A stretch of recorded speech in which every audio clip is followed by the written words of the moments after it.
Stand up! New York Giant fans, we are back, Baddog. We are back. The boys are back in town, everybody. What is going on? How we all doing? The draft. It's draft month. Yeah. It's April Fool's Day. I don't do those videos. You know, people come out with the videos. Oh, this guy signed here. This guy said, the first year or two that happened, I was like, oh, shit. And then they got me. And it's like, oh, yeah, whatever. I don't do those. Did people do that today? I wasn't paying attention to. Yeah, I'm sure.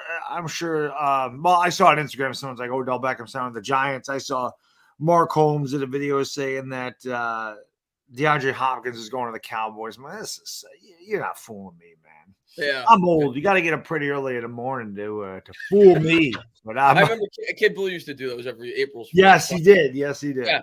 But no fooling me. I think it's I think we're kind of set in free agency for the Giants. Maybe we make a small move here or there, but I think we got our roster going into the draft. And now the question is, what holes are we going to fill going into the draft? And now we got less than a month, which is crazy. The draft is April 27th. We were talking about it before we went live. So less 26 days. Baseball's underway, so that's good. I know you're a big Yankee fan, but we're less than 4 weeks away from the NFL draft. The New York Giants got Darren Waller. We haven't talked about that yet. Obviously, Paris Campbell. They filled some holes. They get the big linebacker, Okereke. I thought that was a really good pickup. Huge. So I think Joe Schoen set himself up really nicely for this year's draft to give himself some options going into April 27th. Yeah, I don't think there's any doubt about it. And one thing I love that Joe Schoen is doing, at least in my opinion, is he's not handicapping the cap for 2024. A lot of one-year deals, a lot of, I know he restructured Waller's, and I didn't see what the dead cap was. I know if they got rid of Waller at the end of this year before they restructured it, they wouldn't have got any dead cap. But you see that he really hasn't messed with anything. They haven't extended Leonard. They might let Leonard walk. They signed, Campbell to a one-year deal. They signed Slayton to a 2-year deal. They signed Shepard to a 1-year deal. So a lot of one-year deals, a lot of prove it. To me, that's what it is. And again, we're really, really healthy next year when it comes to the cap. So, and Barkley, we don't know what's going on with that. He could definitely be gone at the end of this year as well, at the end of 2023 That's a major question mark right now. And yeah, I just pulled up Waller's contract. He's technically they could still get out of it after this year if they wanted to. Like if he got hurt, and he was really dinged up. He's a $7 million dead cap hit. He's 14.5 against the cap next year, so it would still save almost $8 million on the cap next year if he were to get hurt. So Joe Schoen just left himself a lot of options, much like he did with every contract. The Paris Campbell contract, of course, only 1 year. The Darius Slayton contract, only a $1.7 million hit after this year. Yep. A contract he could easily get out of. You talked about Saquon, the franchise tag. I think that's going to get dirty. I really do. I think that's going to get dirty. And Shane and Mara basically came out and said that they're not going to – they don't even want to negotiate with him at this point. At least that's the vibe that I got. And maybe things will change up into the season, and they're trying to talk from a position of power, but that might get messy before the year starts with Saquon. Man, supposedly they tried to negotiate, and Barkley didn't like the numbers, and the Giants offered him a little more, and he didn't like the numbers, and they said, all right, the hell with this. We're done. We're retracting the offer. And, yeah, I think it's going to get messy too. I don't think there's any question about it. And I love Barkley, but, again, man, I mean, how much stock do you want to put in a running back? I mean, you see the Cowboys gave Zeke all that money, and they ended up cutting him. And it's hard to put all that money into a running back because, again, Barkley's had injury history. Had a great year last year, but running backs, man, they age quickly in the NFL. And I've said this before, and I'll say it again. When it comes to a running game, it's nice to have an explosive back. It's nice to have a big play back, but you don't need it. Nobody on the Philadelphia Eagles is an explosive running back. Yeah. They did it by committee, and they did it with a great offensive line. And that's how you win in the NFL. You don't need a superstar running back. You just need a superstar running game. You need a super running game, and that could be a combination of things. I mean, even when Barkley was hurt, obviously we're better with him. Don't get me wrong. Yeah, not even a debate. Yeah. But you go and you look at the Seattle game in 2020 when we did it with Wayne Gallman. He ran for 190 yards because the offensive line mauled Seattle. Yeah. You get those guys in front, and I think the Giants are going to take a big – so I'm not saying they're going there in the first round of the draft, but I think they're taking a major swing at this. We talked about this with Patty. You're the Giants. You just gave Daniel Jones 4 years, $160 million with the opportunity to get $195 million with over $80 million guaranteed. You better protect him. And the best way to protect him is not with a running back. It's the 5 big guys in front of him. So I think the Giants are going to take a major swing at it. But I do think at 25, they're going to go BPA and whoever the best on their board is. I love the Okereke sign. We certainly needed an interior linebacker, but they could definitely use another one. If Trent Simpson's there at 25, do they go that route? They could definitely use a corner, which is really where I think they're going to go. They could still use a number 1 wide receiver, so there's a lot of positions that they could go, but I think they'll go best player available unless there's one guy that just like jumped out at them and it was way ahead of everybody else. Like if they, I agree with you. As far as the Barkley situation goes, I think it's just like it's bad luck on Barkley's part. It really is. Because if I was Barkley, I would have thought the same thing. He was having an incredible year and his agent misjudged the market. The Giants came to him with a $12.5 million a year contract at the bye week. And I think he would sign that deal in a second right now. And I think his agent misjudged the market because you look at this year's draft class. The experts have talked about it for months now, how rich of a draft class it is at the running back position. And all the top running backs got franchise tags. So the best running back that hit the market was Miles Sanders. He only got $6.5 million a year. And if you're Shane right now, you don't really have an incentive to give Saquon Barkley that $12.5, $13 million a year. And if you're Barkley, you don't really have an incentive to sign an extension if it's not for at least that. Because, if I'm his agent, I say just play out on the tag at this point. You're going to get your 10.2 guaranteed, and then you have free agency next year. You force them to tag you again, and you're talking $12, $13 million anyway, fully guaranteed. So I just think they're kind of in a tough spot right now on both sides. And I don't see this playing out any other way other than Barkley playing on the tag or potentially being traded before the year starts. I think in the end, he'll probably play on the tag because I don't think Joe Shane's going to give him $26 million guaranteed, which is what I think it's going to take for Saquon Barkley to sign an extension. So it's kind of a tough spot right now with the Barkley situation. I completely agree with you with the draft. I think for sure BPA, and I think BPA, when push comes to shove, is either going to work out to be a wide receiver or a cornerback. Joe Shane, we all know, is a guy that, he's a guy that, values supreme positions in the first round. You're talking tackle, you're talking quarterback, you're talking edge, you're talking wide receiver, you're talking corner. And the two obvious needs we have right now on this team are corner and wide receiver. Luckily for Joe Shane and the Giants, it's a very rich cornerback draft class. And I think there's 4 wide receivers we could potentially take there. I don't know if one's going to fall to us at 25, though, because there's a lot of wide receiver hungry teams picking in front of us. It's why I'm leaning like 90%. I think we're going to end up taking a corner in the first round, and we'll let the rest of it play out after that. But that's where my head's at. I think Wink's going to get his corner, and I think that's going to help this defense tremendously in 2023. I completely agree. Let me get this member chat here before I lose it. Jackson, you've been a member for 22 months. Says keep up the great content, guys. Also, let's go UConn. UConn was my pick to win this whole thing after day 1.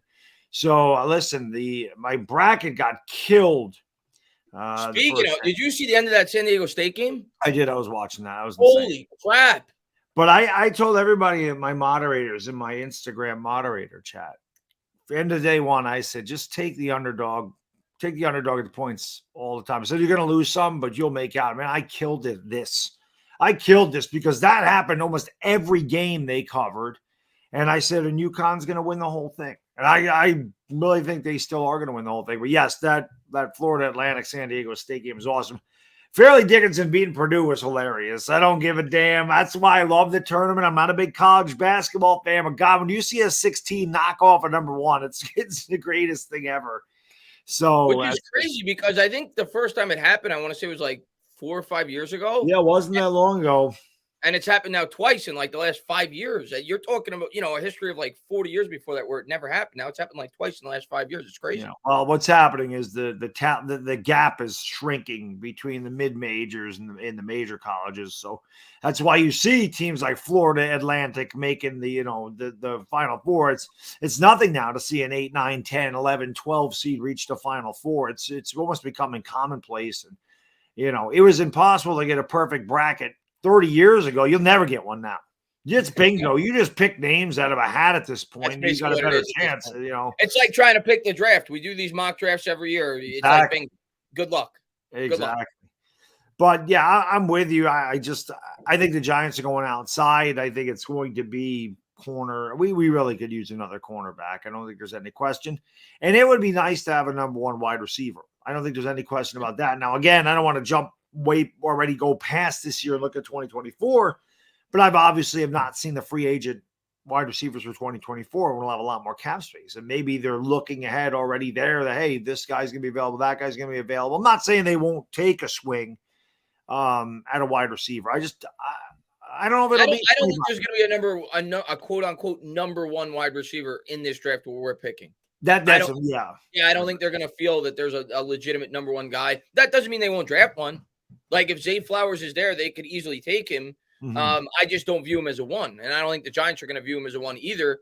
But he could be a two, and he could be a nice piece to this team going forward. But I still don't think the Giants are going to be done building their wide receiving core. I think it's going to be a multi-year process, like it was with the Philadelphia Eagles. It took them a couple of years to build that thing up. Yep. Yeah, and we have a lot of them. Yeah, Doug, at the end of the day, you can't go from the worst wide receiving core in football to a very good wide receiving core in 1 year. It doesn't happen. It takes time. It does.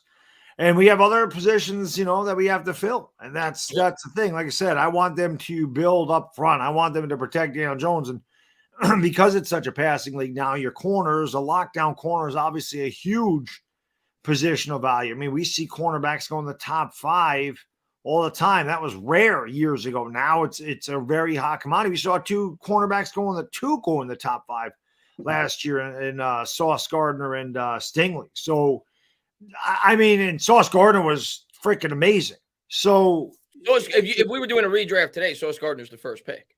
Yeah, definitely could be. He's that good. Yeah. So it's going to be interesting to see. I haven't really got into the draft. I've been kind of just taking this last couple months, just relaxing and, going to amp up here in a couple weeks or so. But, weather's starting to get a little bit nicer, and then I'll get that draft fever. But we got to start the baseball show soon too. We do have to start that soon. Yeah, Yankees let one get away today. Giancarlo Stanton, Frick grounds.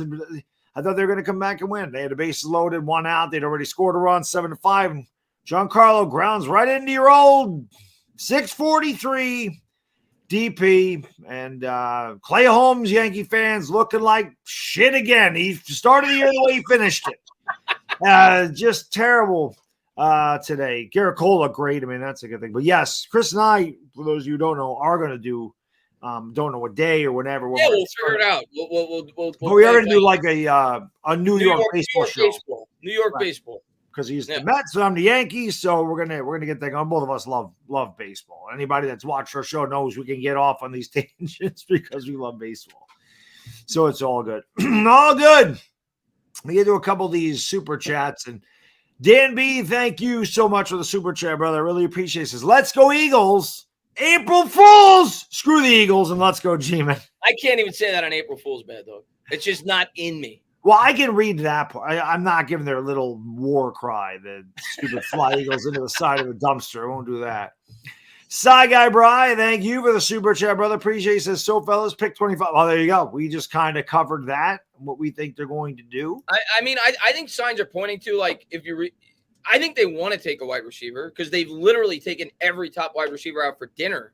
But I just look at the draft board, and I don't think one of those top 4 wide receivers are going to get to us at 25. Now, if they really want one, maybe they trade up.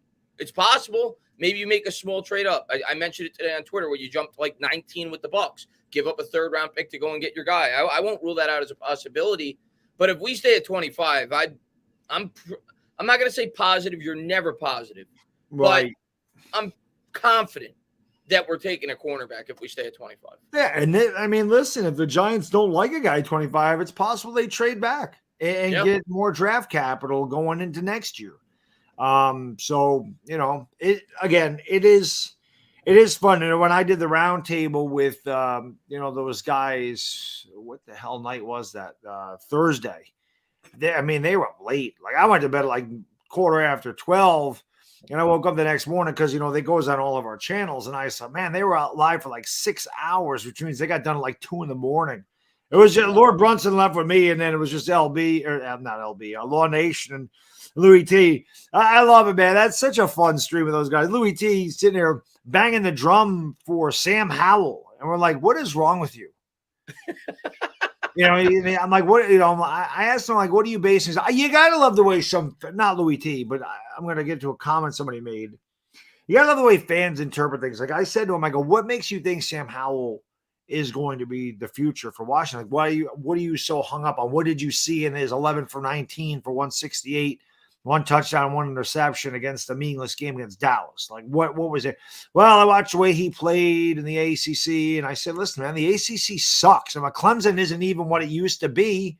I'm like, the ACC is a bad conference. Pittsburgh's not good. Purdue's not good. It's not terrible, but it's not as good as the Big 12. It's not as good as it's not as good as the Big 10. It's definitely not as good as the SEC. And it might not even be as good as the Pac-12 anymore, because USC is a lot better. Oregon's always a good team. Utah's a good team. So I say that, and then some guy comments and says, oh, Baddog, so explain to me why you think Daniel Jones was going to be good. He was from the same crappy ACC.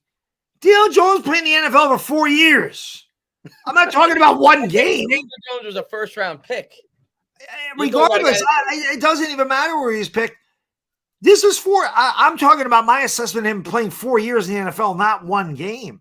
Yeah. Not one game. And like Louis T said, well, to be fair, Baddog hated that pick when it happened. I'm like, yes, 10 million people saw it. Okay. I didn't like it. And they also started cracking up because I'm like, my face is the thumbnail on SI.com. And then some people went back and watched it. They're like, it's the funniest thing I've ever seen. I'm like, yeah, no, a lot of people got a kick out of it. It's not my best moment. But here's my take on Sam Howell. Sam Howell went in the 5th round in the weakest quarterback draft class in like the last 20 years. Yeah, it was bad. As a Washington fan, how could you have much confidence in that? When you're a Washington fan, and I love Louis T, but when you're a Washington fan, I guess you're just reaching for anything. Somebody actually said they're like, yeah, LB sounds more like a Giants fan than Baddog. And LB's like, that's because they never beat us. I go, yes, that's why I'm so complimentary to Washington all the time. They don't scare me. The other two teams pissed me off. We can't beat them. I love it, man. It's good stuff. Jax, thank you for the super chat. Appreciate you. Ricky Stromberg in the 2nd or 3rd. Book it. I hope we take a center in the 2nd. That's what I hope. I don't know if it's going to happen, whether it's Ricky Stromberg or whether it's Avila, there's like 6 or 7 guys we could potentially take. Stromberg's one of them. I hope we take a center at 57. I think we need to personally, but I don't know. We'll see. Joe Shane's come out and said that he feels it's eerily similar to what Gettleman said a couple of years ago before the draft when he was talking about how he had confidence in some of the offensive linemen. And it's got me a little bit worried that I definitely think we're going to take a lineman, but we may put it off till like round 4. And if we do that, I'm going to be nervous going into the year. I'll tell you that. I'm going to be nervous no matter what. You're playing a 2nd round center. You're not going to have like supreme confidence that he's going to step in and be great anyway. So I once again, I think the biggest worry for this offense going into the next year is going to be the offensive line. Yeah, I completely agree. See, my guy Brad Jewis said, don't talk about the Yankees. Yeah, I know. They had a bad game today. It was not good. Hayden, thank you for the super chat, man. Really appreciate it. I don't know if they have this on YouTube now. Hayden, thank you for your first super chat ever. It says that if somebody super chats you for the first time, cool. So if somebody super chats you for the first time, it doesn't show it on StreamYard, but it shows you in the YouTube chat. It has a 1 with all these balloons around it, and then right underneath it, it says celebrate the first super chat from the person. That's something that they added that's new. So thank you, Hayden. I appreciate it. He says it's an exciting time to be a Giants fan. Well, you're damn right. Yeah, I mean, you got the coach, you got the GM. They've shown confidence in the quarterback. We've got competent coordinators. Yeah, you should be excited. We got a lot to build off of last year, so I'm certainly excited. I can't wait. There's no question. I mean, again, as a Giants fan, and the other thing is with that roundtable, it's funny. There was somebody says, I just loved some of the comments. Someone's like, oh, Baddog, you always been soft. Where you get this hard? I'm like, number one, you don't know my work on here. If you think I ain't got heart, okay, you don't know my work.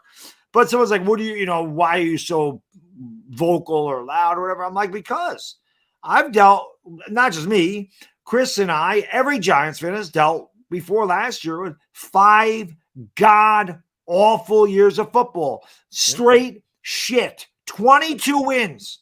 Horrible signings, bad drafts, guys getting arrested, guys getting injured. Guys not performing, guys going in, guys going out, injuries. I'm like, come on, man. I'm like, we had minus 10 yards passing against the Chicago Bears. The first play of the game, Fromm got sacked, or Glennon, whoever was starting that game, sacked, strip, fumble. They brought it right back down to the 1 yard line. We ran back-to-back quarterback sneaks from our own 4 yard line. This is where we were. Yeah. We're not there anymore. So, yes, it is an exciting time to be a Giants fan. You should be excited because you do have guys in the front office that know what the hell they're doing. You have a head coach that believes in his team, and they believe in him. And it was obvious that first game against Tennessee when he went for 2. Yeah. It's a different era. And I think you have a much better feeling about Daniel Jones.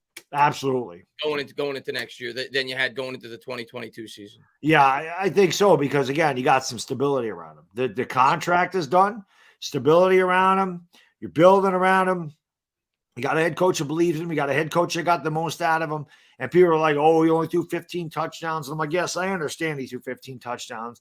And it's always amazing how when Lamar Jackson's running for 700 yards or Jalen Hurts is running for 700 yards, they always bring that into the equation. But when Daniel Jones runs for 700 yards and 7 touchdowns, nobody seems to give a damn.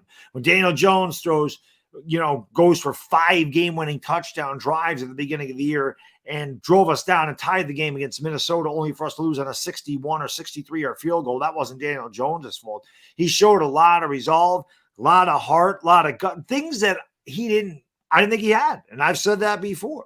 I was wrong about that. That was always the part that I didn't think he would ever figure out was this. Well, he figured it out. And I think having confidence in having a coach that is confident in him and believes in him, I think that made all the world. It made a world of difference to him. But now, he's still got his detractors, Chris. He's still got guys that hate him. He's still got guys that there's still guys. Well, that's not going away. That's not going away. Exactly. But now there's even more pressure for him to perform. Well, he got the contract. Right. So now if he fails, those guys are really going to be, I told you so. I told you so. I told you so. I never wanted to be the guy that I told you so. I didn't want to be like, he sucks. And I told you he sucked. I didn't want that. You and I, from day one, when we had that draft reaction, like, I hope I look like the biggest fool ever. Well, more than normal. I always look like a big fool, but more than normal. I wanted to look stupid. I wanted to look like, that guy don't know what he's talking about. Good. Glad it happened that way. Yeah, and hopefully it just keeps getting better. And better and better. Irish Rover, thank you for being a member for almost a year and a half, my friend. Are you happy with Volpe at shortstop? Absolutely. I love Anthony Volpe. It's like 96, man. Not that it's going to be 1996, but, Jeter started the year at shortstop. Tony Fernandez beat him out there. Tony Fernandez, I think, got hurt. Jeter got the job. But Jeter batted 9th. And I think he hit a home run on opening day. Obviously, Volpe didn't. I do like Volpe. Listen, I think that the Yankees need to play their kids. I've been saying that all the time. And my guy Pete at NYY News and Yankee fans in general saying, play the kids, play Peralta, play Cabrera, play these guys. And Volpe should be a starting shortstop. So, yes, I'm very happy that they went that route. Sucks that all of our pitching staff is depleted with injuries, but it's a long year. Yeah, baseball's a marathon. It certainly is. Dan B., thank you for the super chat. Appreciate you. He says, any concerns that all the wide receivers signed or re-signed and don't play special teams? Well, the dude from the Jets does, Jeff Smith. I think that's why we brought him in. If he makes the team, he's going to play specials. And I think in the end, he'll probably make the team because of that.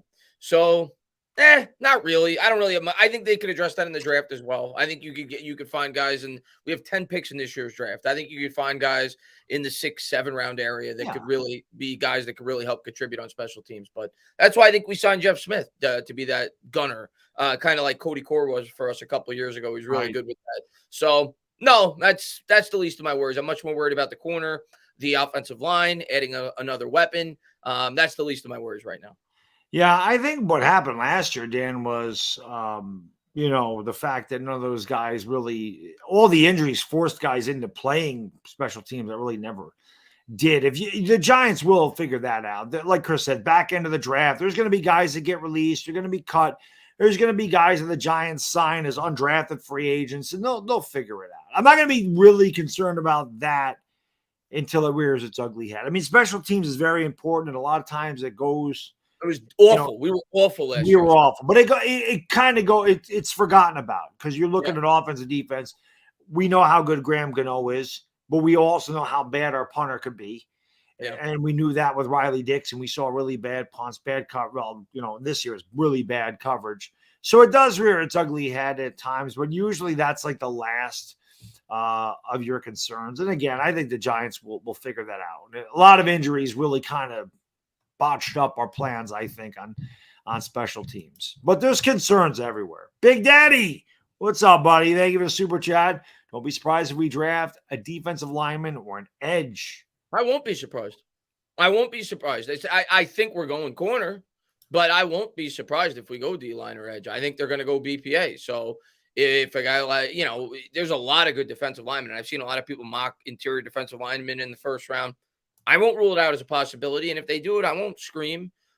We have needs all over this roster. If they feel that's the best player at that spot, by all means. The draft is about 5 years. It's not about one. It's about building. It's about finding a guy that you could build up over the course of 5 years. So I'm not going to flip out if they go with an edge or a defensive lineman with that pick. Yeah, no, definitely not. You need depth everywhere. And again, if there's somebody that really stands out for the Giants, then I think that's what they're going to do. There's no question about that. The other thing I was talking about, because I saw somebody mention, I might have been in Afghanistan in the chat over here. Somebody mentioned, he did. He said if DJ threw 15 touchdowns and the Eagles, I'd be a bit more worried. So the other thing we talked about was, I told him straight out, I'm like, if Daniel Jones had Devontae Smith and AJ Brown, I said he's going to the Super Bowl. Yeah. He would have been in the Super Bowl. And they're like, he wouldn't have won the Super Bowl. I'm like, I didn't say he would win it. He would have been there. Well, look at it like this.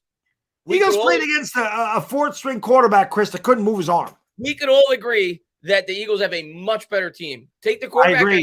We could all agree that the Eagles have a much better team than the New York Giants. Daniel Jones on the Giants got to the divisional round. So why, as a Giants fan, should I feel if Daniel Jones was on the Eagles, he wouldn't have went to the Super Bowl? Of course he would have went to the Super Bowl. Yeah. You swap him with Hurts, he would have beat the Giants with the much better team, and he would have beat the 49ers without Purdy. Of course he would, because Jalen Hurts didn't throw a touchdown against – somebody actually said that. Jalen Hurts didn't throw a touchdown throughout the entire playoffs till he got to the Super Bowl because he didn't have to. That's how good that team was. And I'm not taking anything away from Jalen Hurts. That's not an insult to Jalen Hurts. Like I said, I was sticking up for him because I'm like, he didn't have to throw against the Giants. Here, Boston Scott. Here, Miles Sanders. Here you go. And then you turn around and your offensive linemen are pushing our defensive lineman 15 yards down the field. Why would you bother throwing? Oh, here. They can't stop this. Here you go. I don't need to throw it here. Jalen Hurts could have just sat down. Hike. There you go. Drank a beer. Here you go. The Giants couldn't do anything. So yeah, we got destroyed at the line of scrimmage. Yeah. Benjamin, thank you for the super chat. I really hope Trevor and Sean get indicted for small consumption. I can't stand. Trevor's a good dude. Come on, Ben. We know Trevor's a good guy. I had Trevor on the channel, man. That was big for me. I have a Trevor on the channel. Trevor's a good dude. He'll be on the channel again soon. He says they need to take a walk on the plank and drown in the Arctic Ocean. We don't talk about strippers anymore. You can talk about strippers. Anytime you want, Benjamin. Strippers are not off limits here. We know this. But yes, you have not brought up the strip club in a while.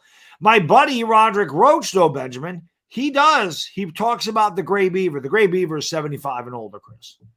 It's something he made up. But he made I was going to say that. Yeah, he made it up. He made it up. That's the name of a strip club, the Gray Beaver. Interesting. Yeah. Chet, my guy Cheddared says Jordan Love's better than Daniel Jones. My guy Cheddared. I don't know about that. Let's find out. I think Jordan Love can be a good quarterback. I like him coming out of the draft. Definitely do.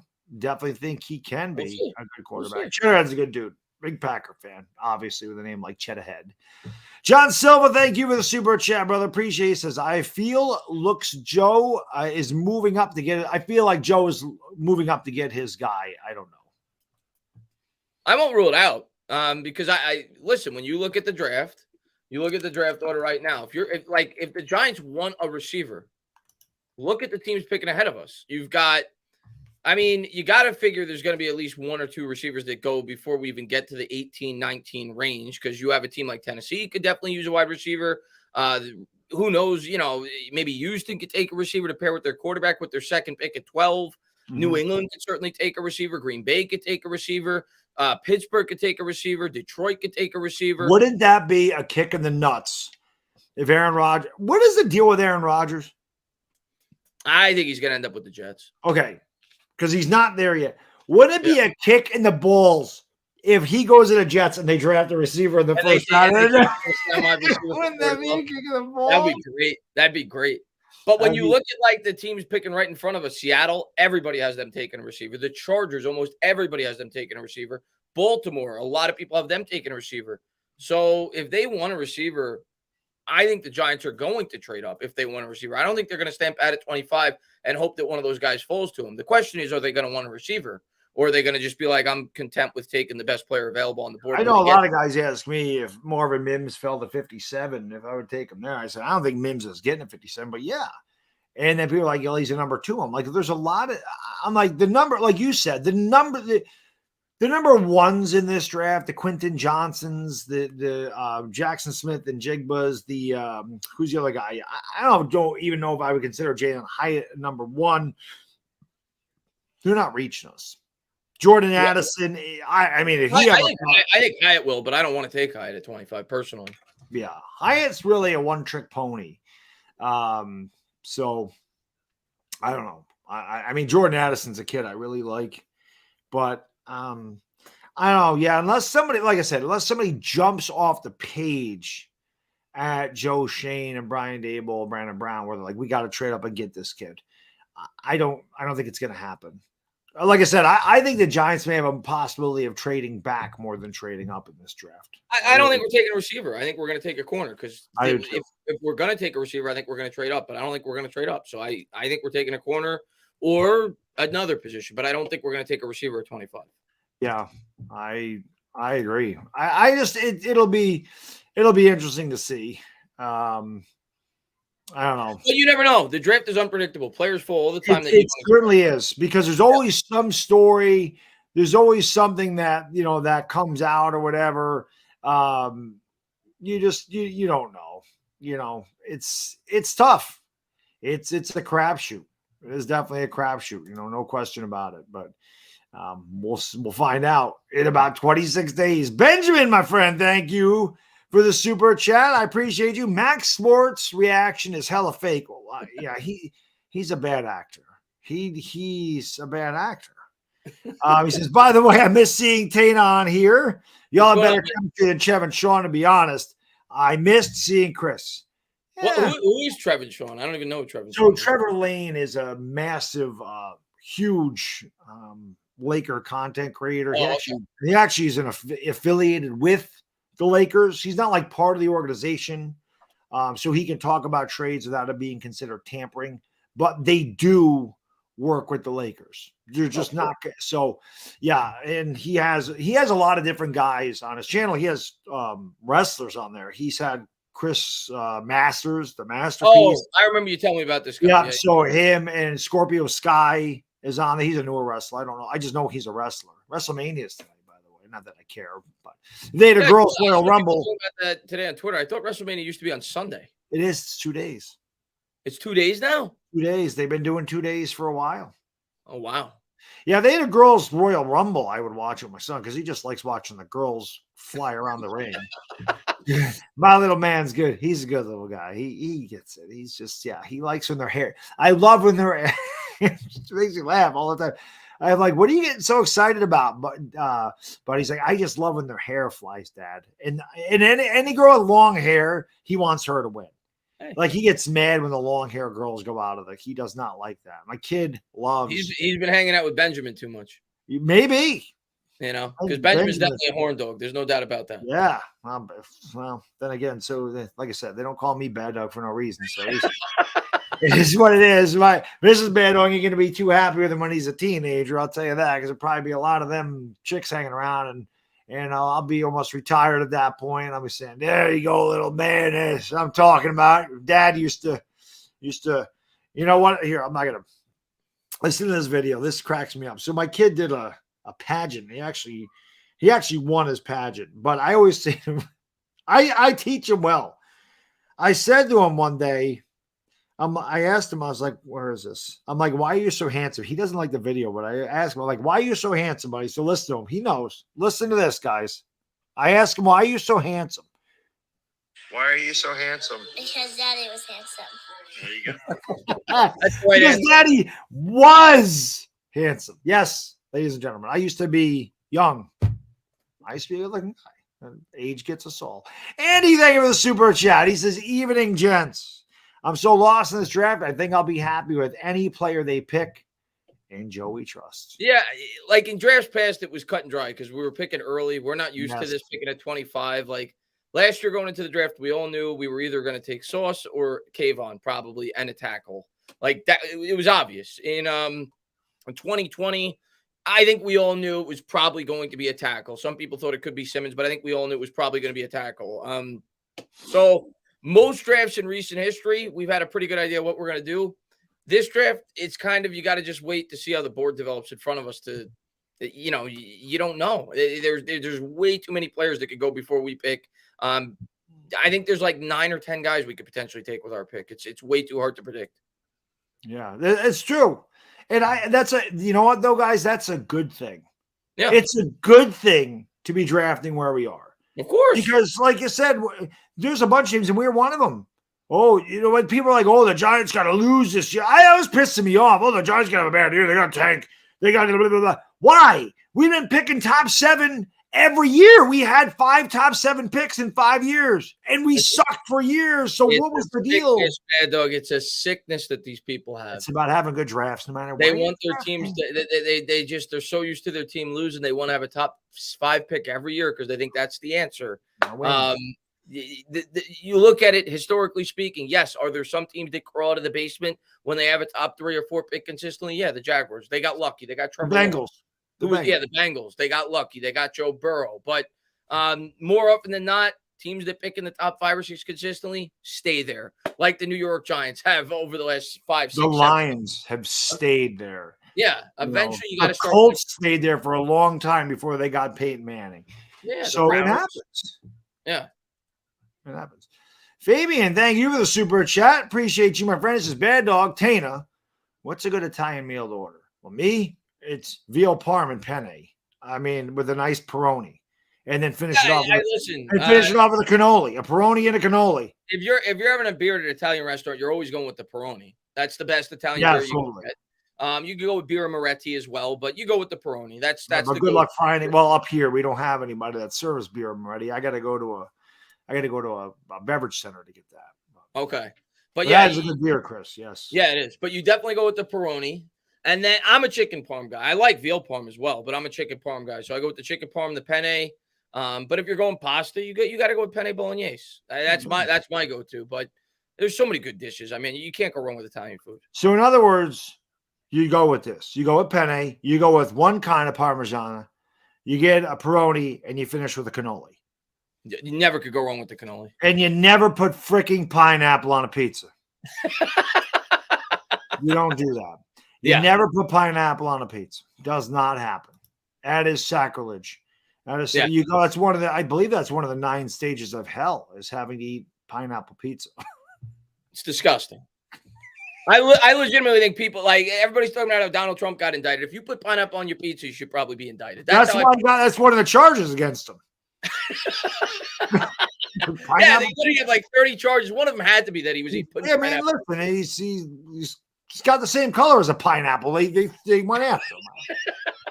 Donald Trump, great things, can do great things, can bigger, better. I want more pineapple. Yeah, whatever.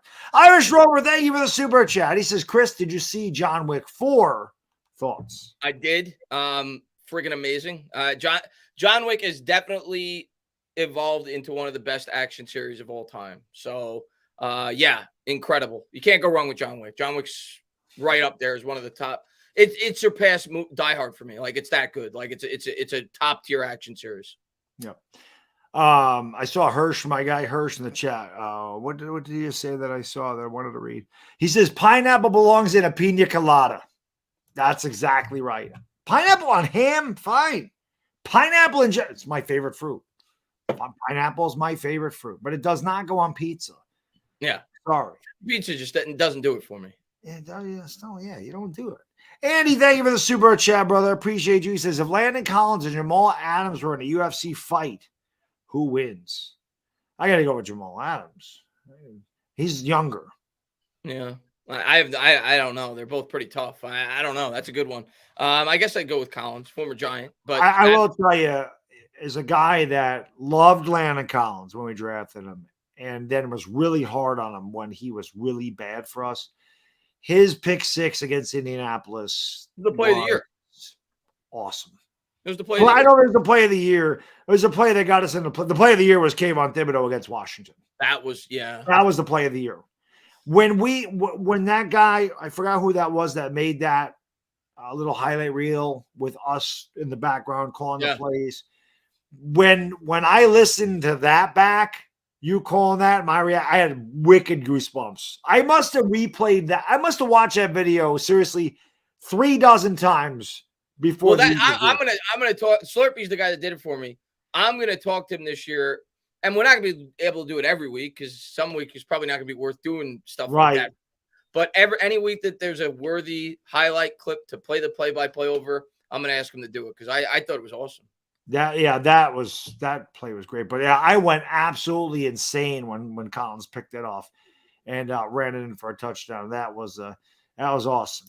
My guy Chris. What's going on, Chris? Kalath, what's up, buddy? A fellow gym rat. Appreciate it. My guys. Been a long time. I want a linebacker in the second round. Both Drew Sanders and Jack Campbell would be a beast in wing system.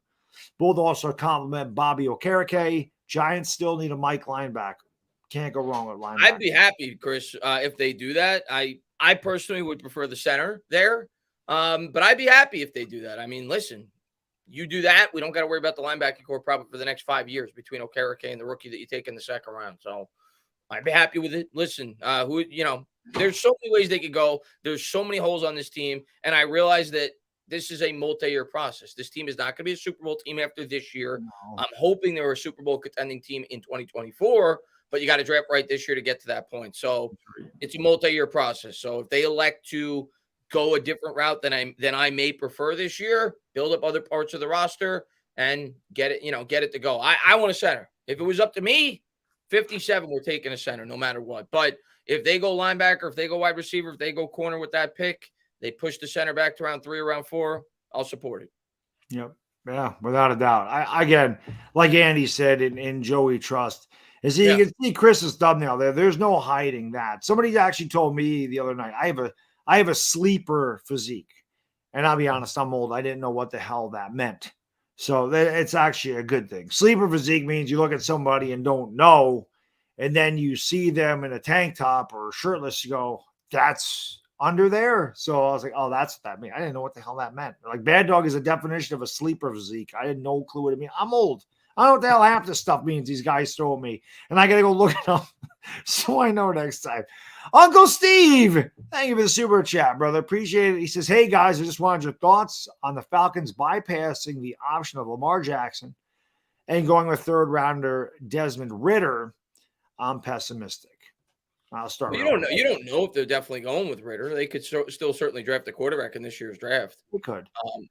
But Uncle Steve, the way I look at it is this: real quick, Lamar Jackson wants $50 million, right? Daniel Jones got $40 million. He's better than Daniel Jones. A lot of people tell you that he's won an MVP. He's not the best playoff quarterback. His playoff track record is not very good. He's battled injuries, but he's probably going to get Daniel Jones money. He's going to get more than Jones. He'll get $48 million a year, right? Are the Falcons a quarterback away from winning a Super Bowl? Do you want to is the rest of your team built where you can afford to pay Lamar Jackson, say $200 million over 4 years and just plop him in that system and you're going to be Super Bowl contenders? So I don't know much about the Falcons. I love Kyle Pitts, but outside of that, I really don't know where you guys are because I don't ever watch the Falcons. They don't play up here, and the Giants rarely play the Falcons. So that's probably why, in my estimation, you wouldn't do that, because if you're giving him all that money, you're going to have a hard time building around him. If it's not already built, it'd be tough. Washington, he fits there. It would make sense. I don't want him there, but you Yeah. got Dotson there. You got Gibson and Robinson as your running backs. You also have Terry McLaurin. Yeah. He would fit. They scare me with a quarterback. The Jets. He could fit with the Jets. I think the Jets have a really good. Garrett Wilson was unbelievable. They're going to get Breece Hall back. And when Breece Hall went down, it really hurt their offense. They're going to sign Odell too, I think. That's what it looks like. They could, but I think Lamar Jackson fits with the Jets. I don't know that he fits with Atlanta, giving him all that money. Because again, I don't know your roster really well, so it's hard to speak. But that would be my thought process as to why they didn't. Here's my take on the Lamar Jackson thing. I think it's fair to say that Baltimore Ravens are one of the smartest organizations in football. They are. They draft as well as anybody. They evaluate incredibly well. They're consistent contenders. Why are they letting Lamar walk? They're a smart organization, right?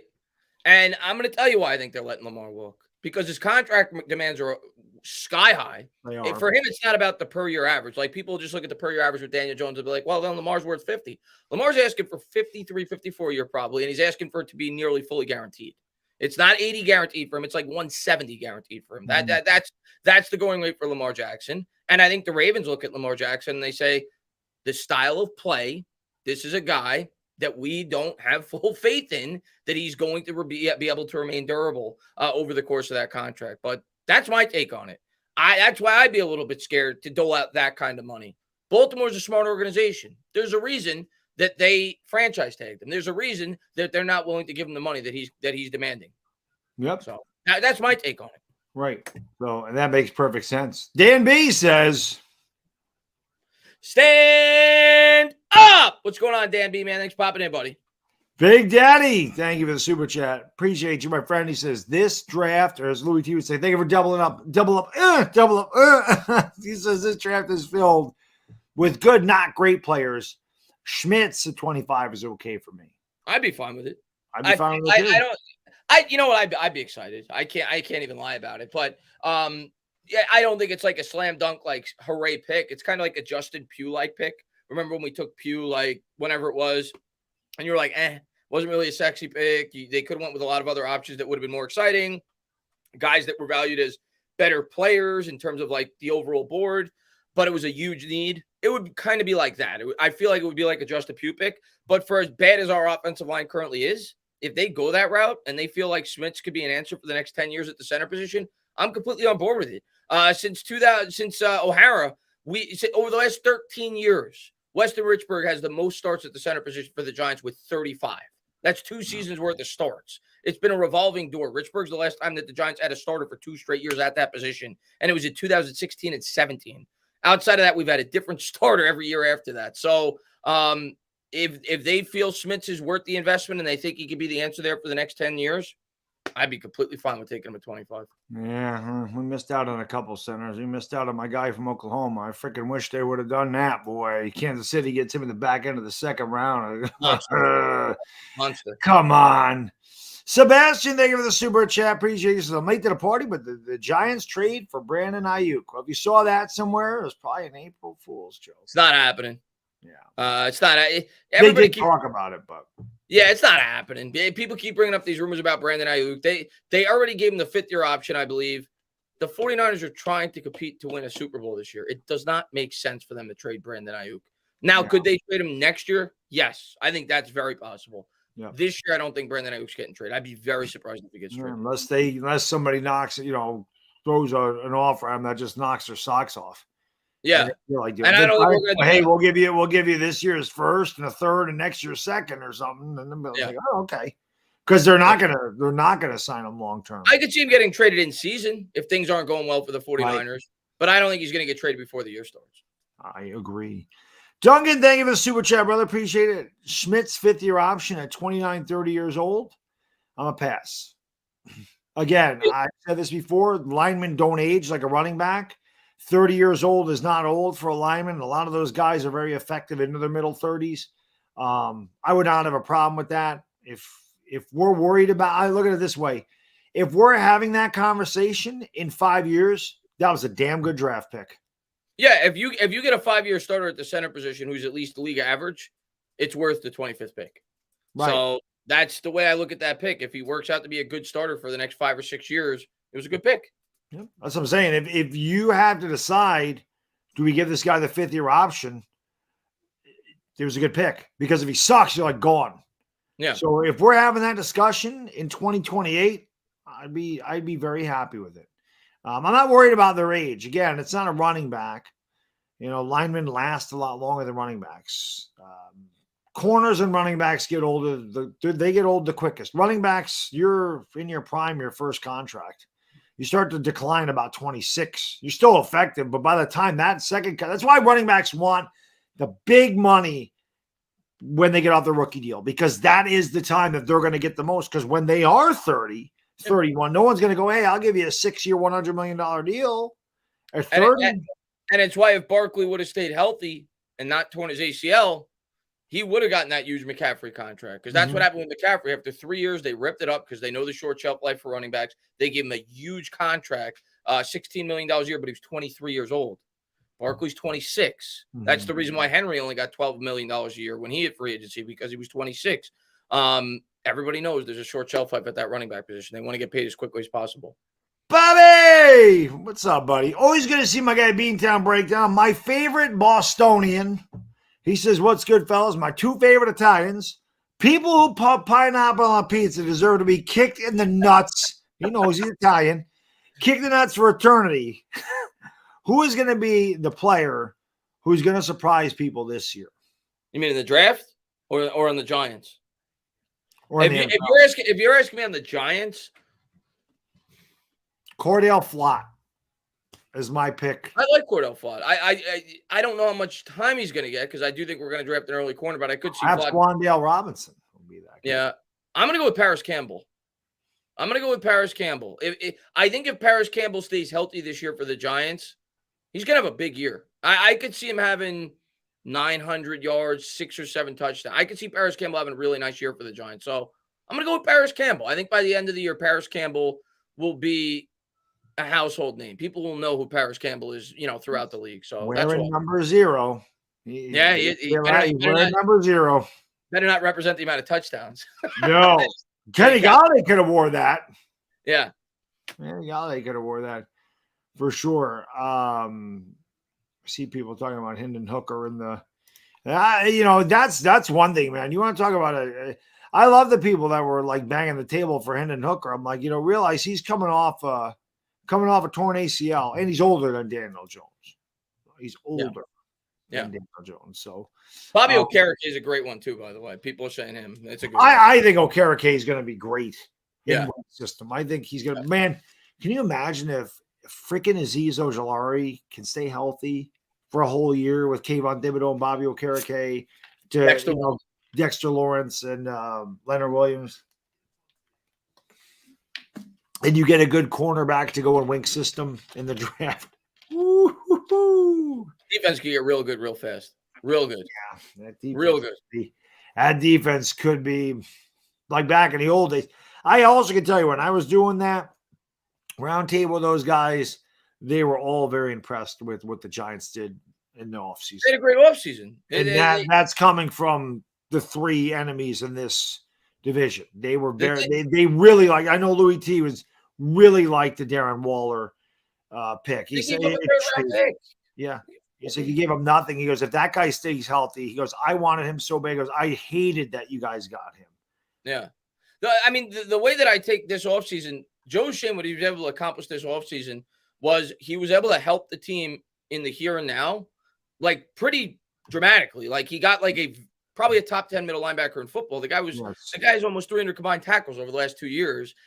He's still in the prime of his career. He's 25, 26. He was able to really help the in the now for the New York Giants without damaging the future. He didn't sign guys to fight like ridiculous contracts where you're committed to them for like Nate Solder or Kenny Galladay. These contracts are contracts you could easily rip up after a year or two if things go south. So he was able to really help this year's team, but he didn't damage the future. So as a Giants fan, you may not like love every move that he made in terms of the player on your wish list, but in terms of his overall strategy, I don't really know how you could be upset with what he did. He did a really good job. That's the thing. Clear direction for once. Clear direction. And you got to believe in the direction. They took a ragtag team off the scrap heap. They took a lot of players off the scrap heap. And, Brian Dable got Daniel Jones paid. They did this in 1 year. This was 5 years of trash, not mediocrity, not below average. This was 5 years of being the worst team in football. And Louis T was laughing about it too, because he goes, the one stat you brought up when you said they had not spent one day over 500 in 5 years.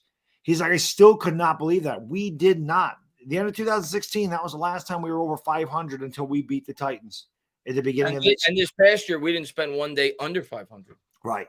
They did that with every one of their draft picks spent time, missed a game at least. Bellinger missed time. Thibodeau missed time. Flott missed time. Belton missed time. Wandale missed time. Izudu. They all missed. They all missed some kind of time, right? Sterling Shepard goes out for the year.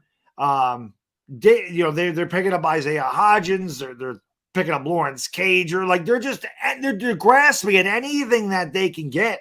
Evan Neal got hurt. So to think what they were able to do with probably lesser talent than Joe Judge had, it's remarkable what they were able to do. Bobby, I see you said in where is it? Where was it? Oh, I missed it. It said something there. I don't know where the hell it said. But he just said, I think in the fall, he's planning a trip in my direction. So there it is. In the fall, let me know. When you're in the capital region, Bobby, you let me know. We'll hook up. We'll go get a nice scotch or something. And I can tell you, Bobby, maybe we'll go to a restaurant. We won't get no damn pineapple on pizza, buddy. We won't do that. We'll go, I don't know if you have a Delmonico's out there. That'd be a good place to go. And have a couple of drinks at the bar and get a meal. Delmonico's is a chain restaurant. I know they're in Florida. You have a Delmonico's down by you? I think they're out west somewhere too. It's an Italian steakhouse. There's a couple of them. If we do have one, there's so many options here. I don't. Yeah, I know. We don't have Roots Chris here yet. They're supposed to be getting a Roots Chris down south of me, which is my favorite restaurant ever. But I can't eat there every day because that shit expensive, boy. That's expensive. It's the best restaurant I've ever been to. That steak melts in your mouth. God, it also melts your wallet too when it's all said and done. Duncan, thank you for the super chat. Appreciate you. He says, why would the Culture Atlanta not use this year's first pick and then trade for Lamar after? Guaranteed teams' tones change in May. I mean, for Lamar, you got to give up 2 first-round picks, and you got to pay him probably $180 million guaranteed. Yeah. That's why. I mean, if you're asking, that's why.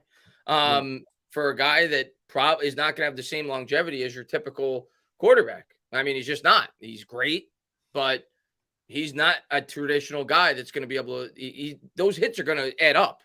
They just are. The guys run for over 1,000 yards for like 3 straight years. Those hits add up just like they do for running backs. It's something that we worry about for Daniel Jones long term. So that's why. I mean, you have to give up a lot to get the guy. Then you have to pay him a ton. If I'm them, I'm just continuing to rebuild my football team if I'm picking at the top of the draft. A team like Washington is more interesting because they're picking in the middle. They're a little bit more developed. A team like the Jets, had they not been going after Aaron Rodgers, like you said. But if you're picking 4th, just get your future quarterback on the rookie deal. Keep your draft picks and keep building. Mm-hmm. He comes up by 10. I'm just checking that. Just a guy. Thank you for the super chat, my friend. Appreciate you. Bijan Robinson is going to have a great year for the Giants. I don't think they'll be drafted. Bijan Robinson's not going to get to the Giants, but there's no way they're taking Bijan. He might, but I don't see us taking him. But no, they asked Lord Brunson about that. If the Eagles would take him at 10, I know there's Eagle content creators that would love him. And Brunson made a good point. He said, no, I don't want him there. He's like, let Miles Sanders walk. They got Elijah Penny. What the hell do we need him for? And that was my point. You don't need a superstar running back. The Eagles don't need that. The Eagles can find something else that they need. They can get another linebacker. They can work on their defensive line. They lost Hargraves. They lost a couple other guys. They can replace them. I mean, and it's such a deep class at that position. Just draft a running back. They don't. And behind, with how good their offensive line is, they don't need Bijan Robinson. I could see them taking him though. like of the teams in the first round, I think the Eagles are one of the more likely ones because they already have a pretty complete football team. Maybe with their second pick. I don't know where they pick 31st. 31st, I think, yeah. If he fell to 31st, I could see it happening. Yeah. I could see him going at the back end of the first round. Yeah. But we're not taking him. No, we're not taking him. We're not taking him. We're not taking him. No. That's a pick I'd be upset about if we made it, to be honest with you. Yeah, I would not be happy with Bijan. I'd be saying, do you have any Grey Poupon? Bijan. Bijan mustard. It is funny. His name is Bijan. He wore mustard colored jersey, all burnt orange there in Texas. So, Shway, thank you for the super chat, brother. I appreciate you, my friend. He says, best off-season move, replacing the turf. Not on. Absolutely. Thank God. Yep, absolutely. That was huge, man, because, that was something, again, not to go back to the roundtable last year, I said that one of the biggest offseason acquisitions for the Giants was just the turnover of the front office and our coaching staff. I thought that was the best thing that we did last year. And this year, yes, the turf is as good of an offseason as we had. You're right. That's by far the best. Yeah, I mean, I don't know how big of an impact it's going to have in terms of the injuries because I've always said I don't think it's probably even the primary factor, but I definitely think it's part of it. And to replace it for what is proven, statistically speaking, to be a much better surface in terms of injuries, yeah, I think that's great. If it could even save us 2 or 3 injuries this year, well worth it. So I was really excited the Giants finally made that change. We've been complaining about it forever as Giants fans. Yeah, absolutely. By the way, we got 426 in here. Do us a favor, hit the thumbs up. Helps big. I thought you were going to say smoke them if you got them. We're close. We're 420. Well, Snoop Deal Double G says smoke them because you got them. 420 people in the chat. Smoke because you got them. And he says, Guam cheese. It's always my Guam cheese. I always love that commercial. It's like, how did they get some random guy just to sit with Snoop on the beach? I'm like, I could have been in that commercial with Snoop Dogg. Oh, are you talking about the Andy Samberg commercial? Oh, is that who that guy is? Is it the beer commercial or yeah? Yeah. I didn't know who the hell that guy was. That shows you how much I watch television. I know Snoop is. He's from Saturday Night Live. Or was from Saturday Night Live. Oh, gotcha. Yeah, I should have been on there. Yeah, I can do that. But then he says, let's go G-Man Baddog. The Volpe experiment has been awesome so far. Go Yanks. Yeah, I love Anthony Volpe. Excited. You got his first hit today, right? You got his first hit? Yep. Yeah. He stole a base game 1. So he's a guy that could be a 2020 guy. He's going to steal bases, and it's good, man. It's good stuff. There's no question about it, man. It's going to be fun. It's going to be a good. I still don't think the Yankees did enough to get past Houston, but it's a long year. We'll see what happens. You never know with baseball, man. Like it's about being hot at the right time. Like last year, the Mets looked like the best team in baseball, probably up until like mid-August, and then they just fell apart. It's about being hot at the right time when you go into the playoffs, and that's it. You never know. So that's why they play the games. Yeah. Afghanistan says Andy Samberg's probably about as relevant as Snoop at this point. The difference is Snoop was relevant at once. I don't think Andy Samberg ever was. Snoop was extremely relevant when I was in high school. I mean, he was one of the most popular figures it was. I mean, who didn't own the Gin and Juice album? Or the Dog Pound, I should say. The Dog Pound. Smoke 'em because you got it, man. That was the best. Gin and Juice, What's My Name? Of course, I mean, he debuted on The Chronic with Dr. Dre, which is one of the greatest rap albums of all time. But yeah, Snoop was the man. Still cracks me up. Snoop. This is one of the best Christmas things I've ever gotten. It's my little Snoop Dogg. Can't go wrong with Snoop. I've actually met Snoop twice in person, just randomly. Nice. Yeah, once in an elevator and once on an airplane. He's tall, right? Yeah, he's like 6'6". Yeah, he's tall. He's very slender, but he's very tall. He came back on a flight I was on. He actually sat in coach. And when I was a kid, when I was like 13, my mom worked for the government. I visited her in Washington, D.C. She was there training for like 3 months. And the NBA All-Star game was in Washington, D.C. that weekend. And he was there for that. And he was staying in the same hotel. And he was just randomly in the same elevator as me. So I've actually bumped into Snoop twice. Neither time he was smoking weed. Wow. He must have been sleeping. He must not have been feeling very good. King Chris says, I see Dallas taking Bijan if he falls past us. Possible. I know what Dallas is going to do. If I was doing a mock today, I think I'm going to have Dallas taking the tight end from Notre Dame, Meyer, whatever his name is. He's just like a Jason Witten clone. And if he gets to Dallas, I think that's who they're going to take. That's my pick. They let their tight end go. That's who I got them taking if he's there at 26. Yeah. Yeah, I don't know. I mean, and they could take a wide receiver. I don't know what Dallas is going to do. Yeah. I don't know. But I do know that, again, I've been all over the map when it came to Daniel Jones. But I do know before he played the game, I made all those videos about the quarterbacks he was going to be better than. And while I was not looking the best, they could all come to listen. We all know he's better than Sam Darnold. It's not an argument. We all know he's better than Mitch Trubisky. It's not an argument. God rest Dwayne Haskins' soul, but we all know that he was better than Dwayne Haskins, which is how that whole thing started.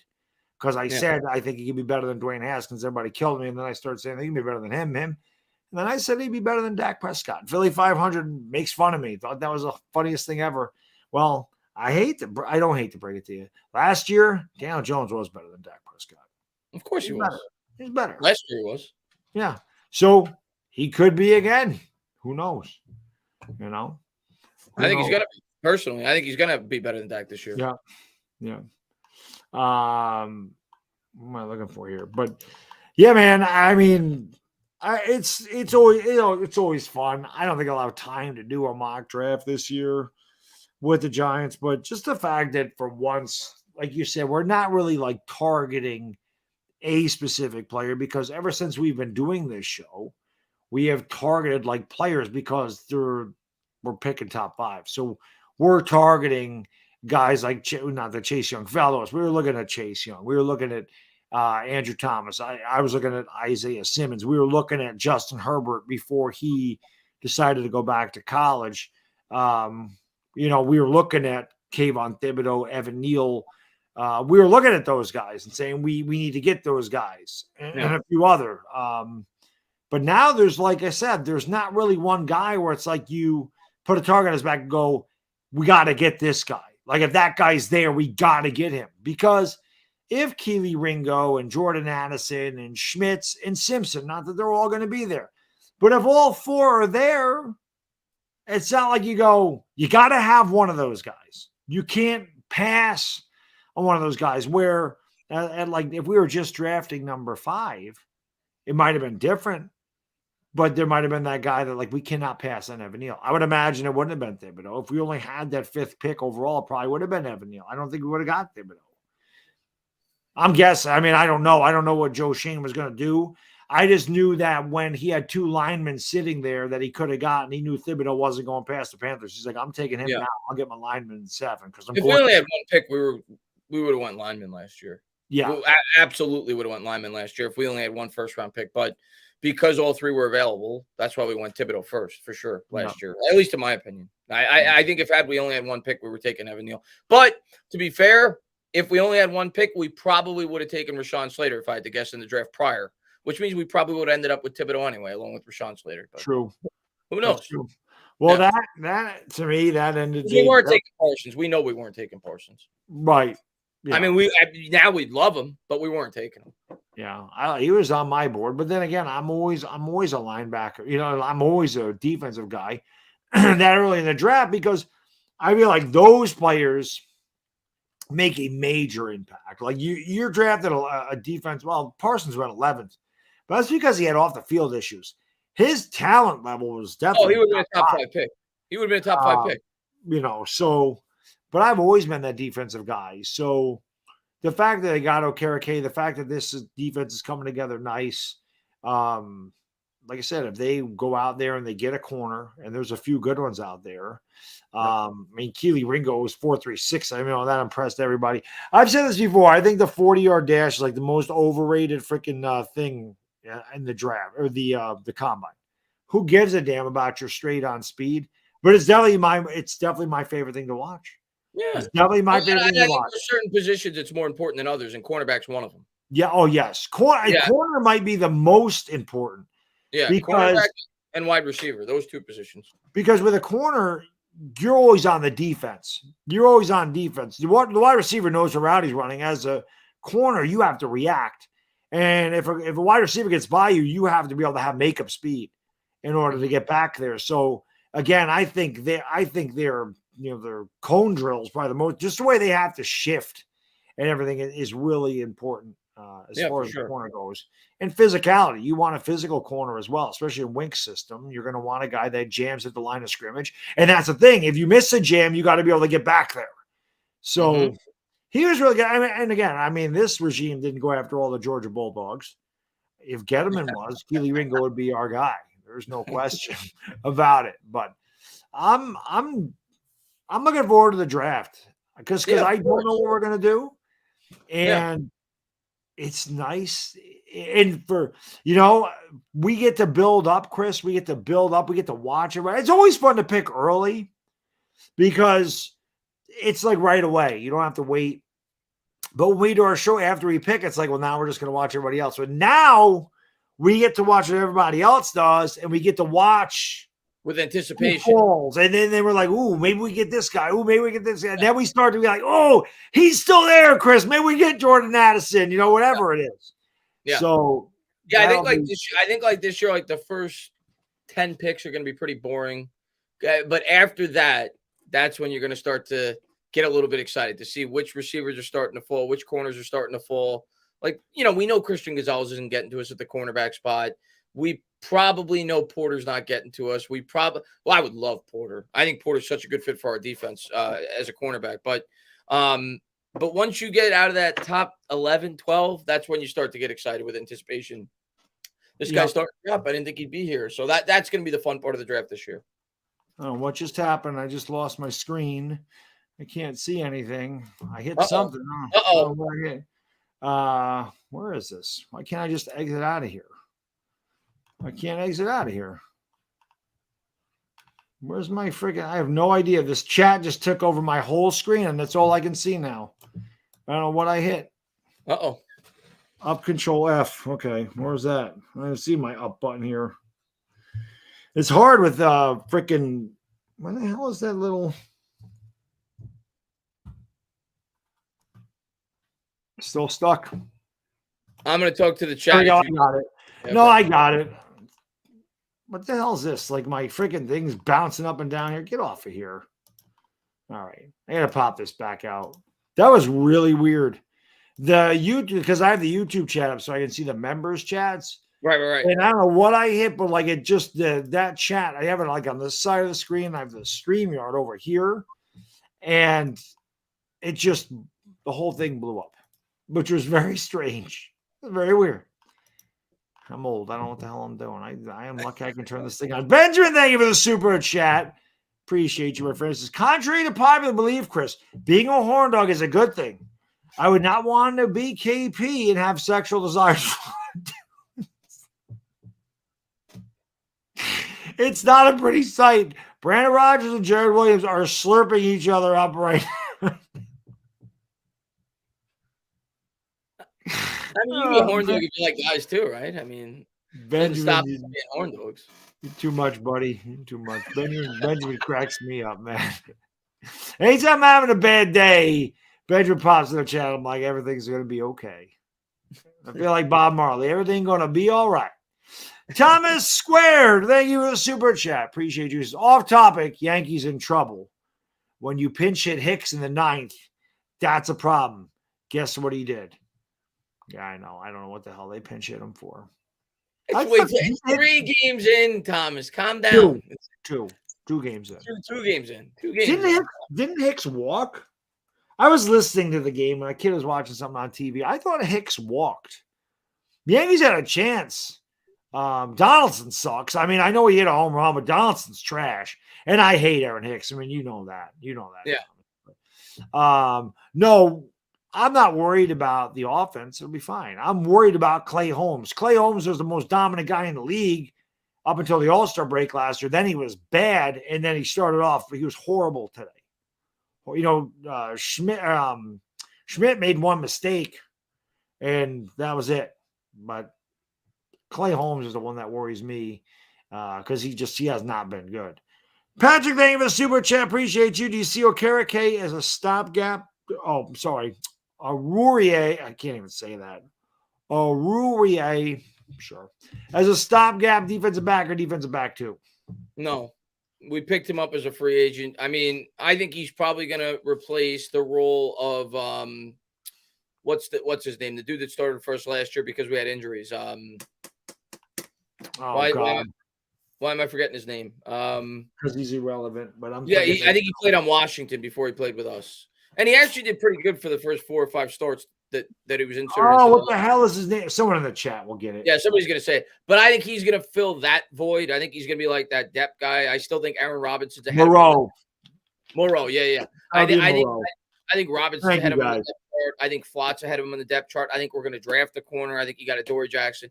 So no, I don't think he's gonna be starting for the Giants. Unless we have injuries, which hopefully we don't. I don't think he'll be starting for the Giants. Yeah, we might draft the corner too. Yeah. Top. So Playoff P, I've seen this name a couple of times. I don't know if he said it last time. He said Ricky Stromberg is our center. Pick 89. Man, I wouldn't be upset. Ricky Stromberg's not a popular name.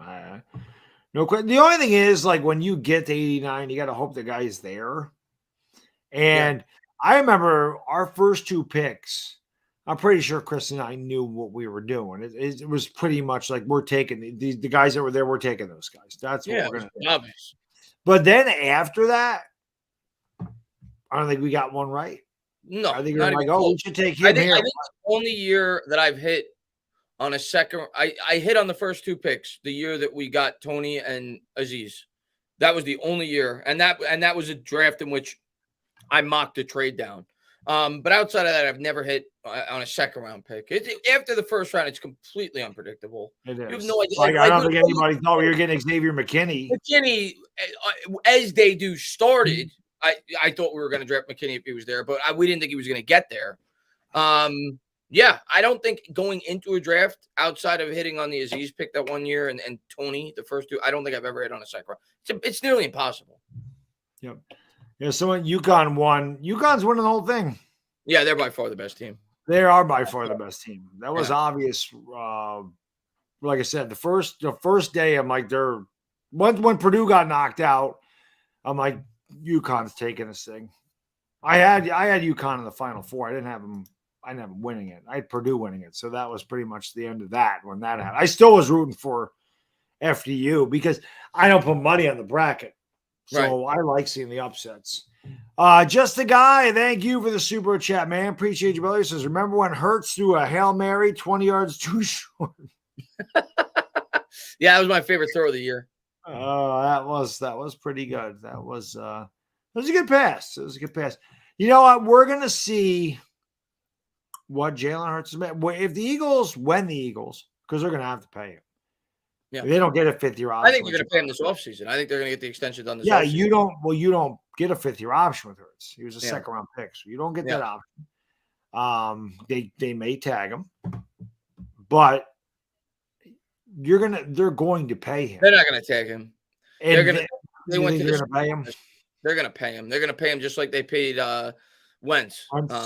He's going to get paid. There's no doubt about it. He's getting paid. And once he gets all that money and the stuff deteriorates around him because you can't afford all that talent around him, we'll see. We'll see. I'm not going to sit here and say that I think he's going to suck because, again, I think he had a great year. He was way better than I thought he would be. Yeah, of course. Still doesn't have a great arm, and that's not something you can teach, man. You either have that or you don't. Yeah. Like I said, Daniel Jones doesn't have that Josh Allen skill set. He doesn't have that Justin Herbert, that Joe Burrow. Daniel Jones doesn't have elite physical tools, but he has above average physical tools. And with the combination of him being able to run and the Giants getting some actual talent around him, there's no reason to believe he can't scrape the top 10 in quarterbacks in the league. I'm not saying he'll ever be an elite quarterback, but there's no reason to think that he can't be at least as good as Dak Prescott was at his best. There's no reason to believe that because if you look at what he did last year with zip around him. I think he's going to be. I think by next year, most people are going to say he either is a top 10 quarterback or he's just on the fringe. Yeah. Like I think like that's going to be the consensus among most NFL fans by the end of next year. Second-year work table in Kafka, improved weapons.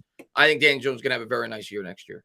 And people talking about how, oh, Minnesota's defense sucked. And it's yeah, the defense can suck. It doesn't mean that he didn't have a good game. I mean, you played him against people. Quarterbacks play against bad defenses and have bad games. Daniel Jones had the game of his life.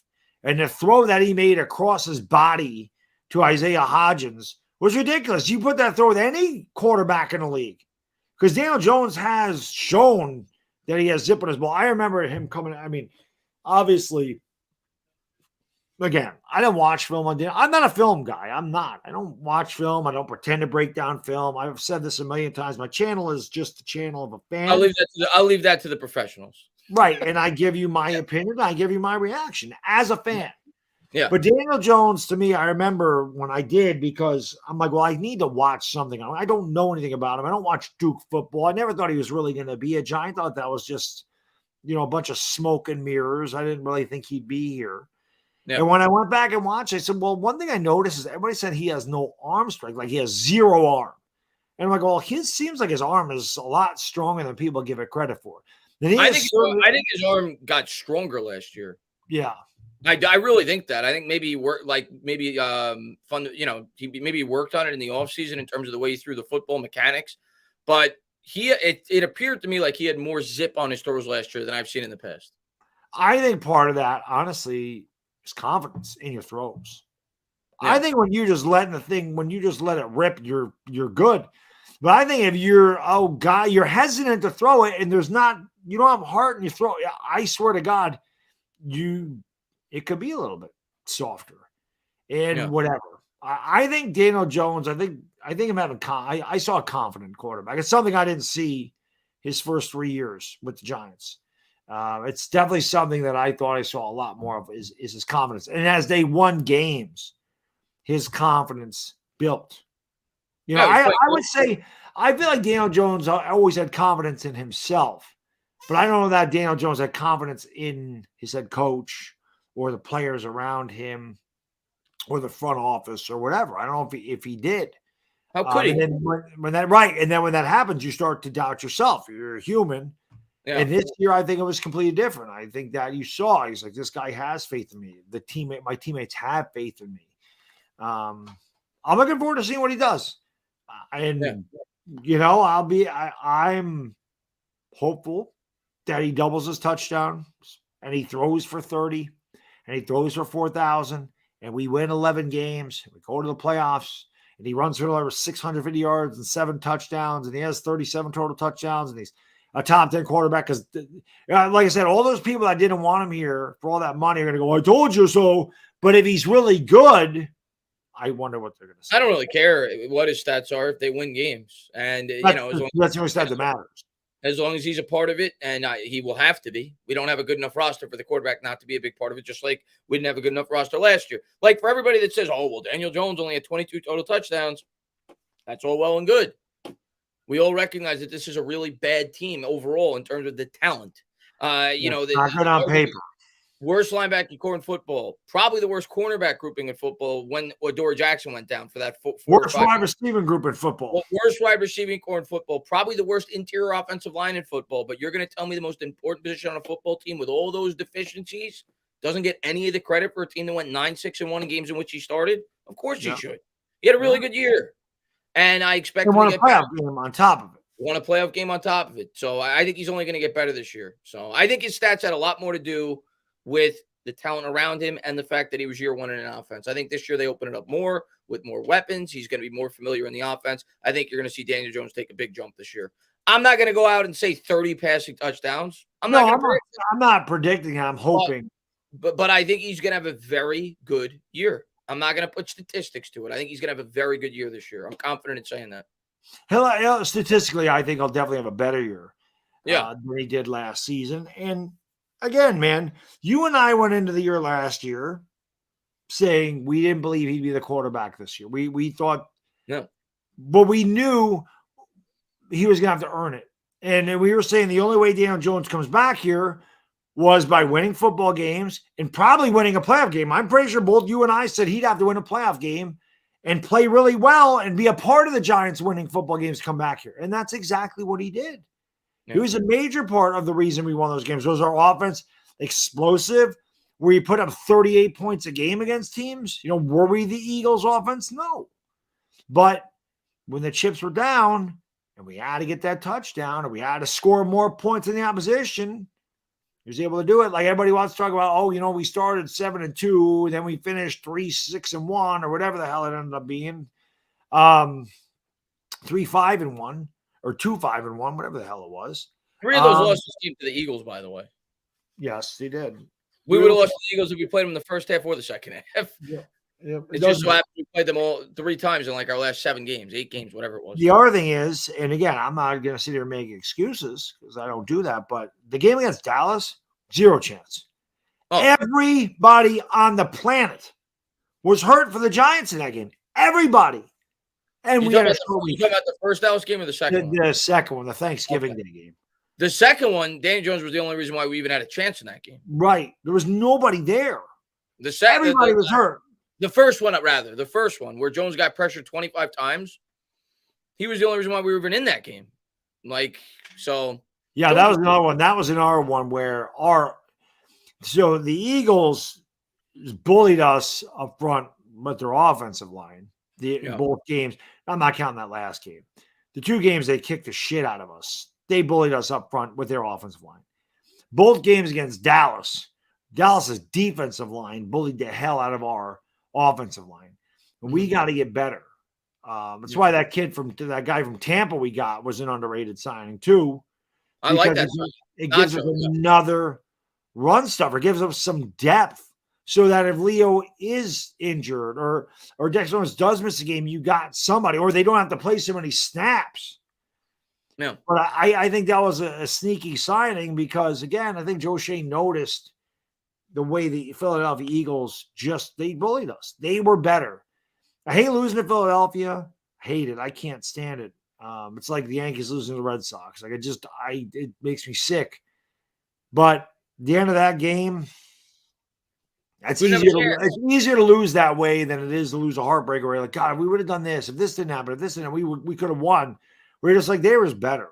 That game, the trenches, period. The trenches. That's all you have to look at in that game. We had no chance. It was like a welterweight fighter going up against Mike Tyson. No chance. They completely bullied us in the trenches for 60 minutes, like on both sides of the ball.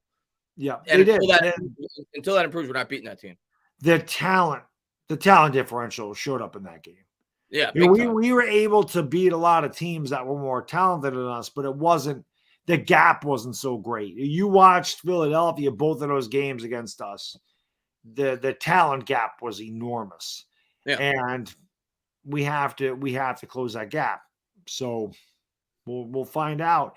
That's the next step, I think, Chris, for Daniel Jones is, we got to get back to the playoffs. But his next step is beating Dallas and beating Philadelphia. We have got to start winning games in this division.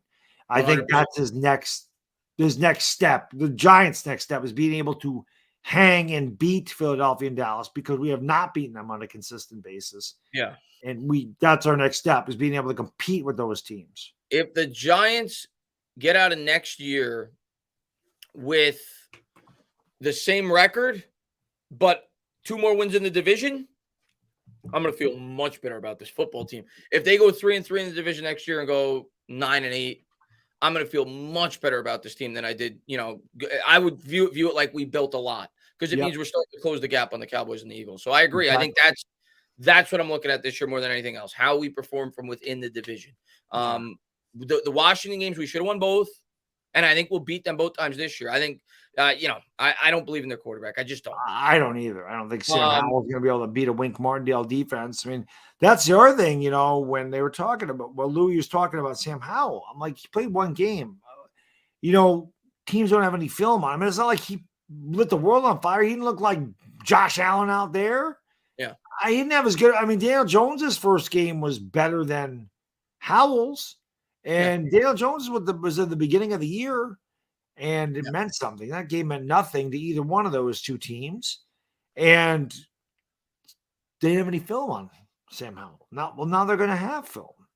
So, again, I hope Washington does roll with him because, again, I don't believe he's got to show me. I think they're going to at this point. unless they go and get Lamar Jackson. I think that's the only other scenario I see where they're not going to roll with him for the year. Maybe they get another veteran to compete with him if they don't. But I think he's going to be the starter this year, which is crazy. But we'll see. I mean, he may surprise. He may do really well. I mean, nobody thought Jalen Hurts was going to be as good as he was. So, it could happen. I'm not going to completely discount the guy, but he's not striking fear at the moment. Let's put it that way. Yeah, I same. I don't think that. I didn't think Jalen Hurts would be as good. Definitely. I mean, AJ Brown certainly helped. There's nothing when you have AJ Brown and Devontae Smith and the best offensive line in football. It's pretty easy for you to look good. I mean, you'd really have to be a failure to not produce with that team. And again, I'm not going to sit here and go, he's as bad as I thought he'd be, but we'll see if they have the same type of year going into next year as they did this year. We'll see. Things change throughout the year. Take AJ Brown out off of that team. The way I look at it was this. I remember saying, look at. And I forgot, by the way, Joshua Cohen brought up Brissett. They did sign Brissett, so he's a competent veteran. So yeah, he could easily end up being the start. Those two will compete for the starting job. Good point. I still think Sam Howell is going to win that out. I don't think they brought Jacoby Brissett in there to be their starter, but he could though. Like if Howell's not doing well in training camp, I could definitely see Brissett being the starter. Yeah, again, Brissett's not going to scare you though, like Lamar Jackson would, or if they traded up to get a quarterback, not that they're going to. So I don't know. There was something I wanted to say there. I forgot where the hell I was going. I don't freaking remember. That's what happens when you get old. You just lose shit in your brain. But I don't know, man. It'll be interesting. It's gonna be an interesting year. We have the AFC East. That is a tough division. Yeah, there's no question. Feel good about beating the Patriots, though. Anytime I think we're gonna beat the Patriots. I think we'll beat. Anytime we got Joe Judge over there with his hand in the offense, we got a chance. But the Jets are going to be tough, obviously. What's that? Jets are going to be tough. Buffalo's going to be tough. Miami's going to be. That's a tough division. That's a really tough division. But the thing is, the Cowboys got to play them too. Eagles got to play them too. So we all play the same schedule in terms of the outer division. The Jets have never beaten the Eagles. Ever? Wow, that's wild. We don't play them a lot, but they've never beaten Philadelphia. Wow, Philadelphia does well against the teams in MetLife Stadium. Yes, they do. They do. They do. I got a comment because I've seen. I think it's PAP. The whole chat. He's been saying that Mahomes is a stat padding quarterback. What are you talking about, man? Listen, man. I was a guy that going into last year thought that Mahomes and Allen were neck and neck. Mahomes is on tier 1. Tier 2 is down here. Like nobody's even close to Mahomes to me. Nobody's even close. He's by far the best quarterback. He's the opposite of a stat padder. How could you hate on Pat Mahomes? He's incredible. I guess you're going to hate on him if he beats your team. Yeah, but I mean, he's great. He's incredible. He's pretty freaking amazing. The legend, Dire Giants fan, thank you for the super chat. By the way, I want everybody in the chat that's in here now. Wish our guy, Dire Giants fan, a happy freaking birthday. Today's his birthday. Happy birthday, buddy. Hope you enjoyed your filet mignon. File T. Mignon. I hope you enjoyed. Looked like you had a great dinner, my friend. But wish him a happy birthday. He's one of the best out there. He says, sup, fellas, popping in towards the end. He says, I think Tina's 4.1K away from 50K. Right around there. Yeah, right. Okay, right yeah. Chris has to get to 50,000 this football season because he needs to do a 24-hour stream. I will. If it's during the football season, I probably won't do it during the football season, but I will definitely do a 24-hour stream once I get to 50K, as I promised Dire Giants fan. It'll probably be the only one I ever do, but I will do it. So when I get cake, man, I've done 8 of them now. Piece of cake. I can tell you this one, the previous one in February that I just did. Yeah. Never at any point did I feel like I was going to fall asleep. I felt like I could have went another 2 hours on that stream. More power to you, man. That was a really good stream. And again, I think my motivation, as I've said, I knew I was going out. We had a date night. My Mother-in-law is going to watch a little bit. Like, so my wife and I were going out to dinner. We were going to the casino. We're going to have a good time. And that was good freaking dinner. I got me a chocolate martini, got my veal parm, penne. I got cappuccino pie. I got a midnight espresso. Oh, that was a good dinner. And then we went to the casino. We actually won money. We never win. We never win money at the casino. So it was fun. So I was like, I was looking forward to that. I'm like, I'm going to go finish this. I'm going to go to sleep. By the time I wake up, be ready to go out. Have a good time. So, but yeah, I was never tired. That was a good stream. Although YouTube screwed me. I don't know what they did that day. It's very weird. Normally I do those, and during the first 8 hours, like all the way up to like 8 o'clock, you usually have 400 people in there. I had like 90 the whole time, 90, 85, 75, 80. And then from 1 to 9 in the morning, I had the biggest crowds I had the entire day. Didn't make any sense. Very weird. It's very interesting. Weird. Maybe it was a busy day. Maybe there was other sporting events going on or something. The NBA All-Star game happened at night. Yeah. Other than that, nothing. I don't think anything was going on. I think anything was going on there. But yeah, I don't think Pat Mahomes is a stat patter. I just think Pat Mahomes I think he's really good. Pat Mahomes is the single most talented quarterback I've ever seen in my life. Yeah. I used to say Aaron Rodgers. I can't say it anymore. It's Pat Mahomes. Yeah. He's got Andy Reid. That does not hurt. That's for damn sure. No. Just like it didn't hurt Brady that he had Belichick, and it didn't hurt Montana that he had Walsh, and you could name several other incredible quarterbacks that look, Belichick's arguably the greatest coach of all time. Tom Brady had him. Walsh is arguably one of the top 5 coaches of all time. Don Shula, one of the greatest coaches of all time. Dan Marino had him. You look at most great quarterbacks, most of them have great coaching. Pat Mahomes is special, and he'd be special anywhere that he played. He's elite. He's the top of the top. Yeah, I completely agree. My brother-in-law, he was pounding the table for the Giants trade up and get him coming out of Texas. Yeah. He's like, I was more of a Deshaun Watson guy. That was really the guy that I wanted coming out of college, because I'm like, man, he's just ultra talented. I mean, I just loved Deshaun Watson's game. Yeah. And then obviously Deshaun Watson had the off the field issues. It'll be interesting to see how he responds. Watson, yeah. I don't know. I don't know if that's going to end up working out for the Browns. They gave up a lot to get him. They paid him a fully guaranteed contract. This is a high pressure year for Watson and the Browns. Yep, it is. Terry, man, welcome back to the Dog Pound, my friend. Dog Pound members, you know what to do. Welcome, Terry Zing, back in the Dog Pound. Let's go. And he actually mentioned, he said YouTube is kicking people out of that 24-hour stream. They do that a lot. They did it tonight, by the way. We had 423 people in here, and in a blink of an eye, it was down to 335. I don't know why YouTube does that, but they do it clear. Yes, they do that.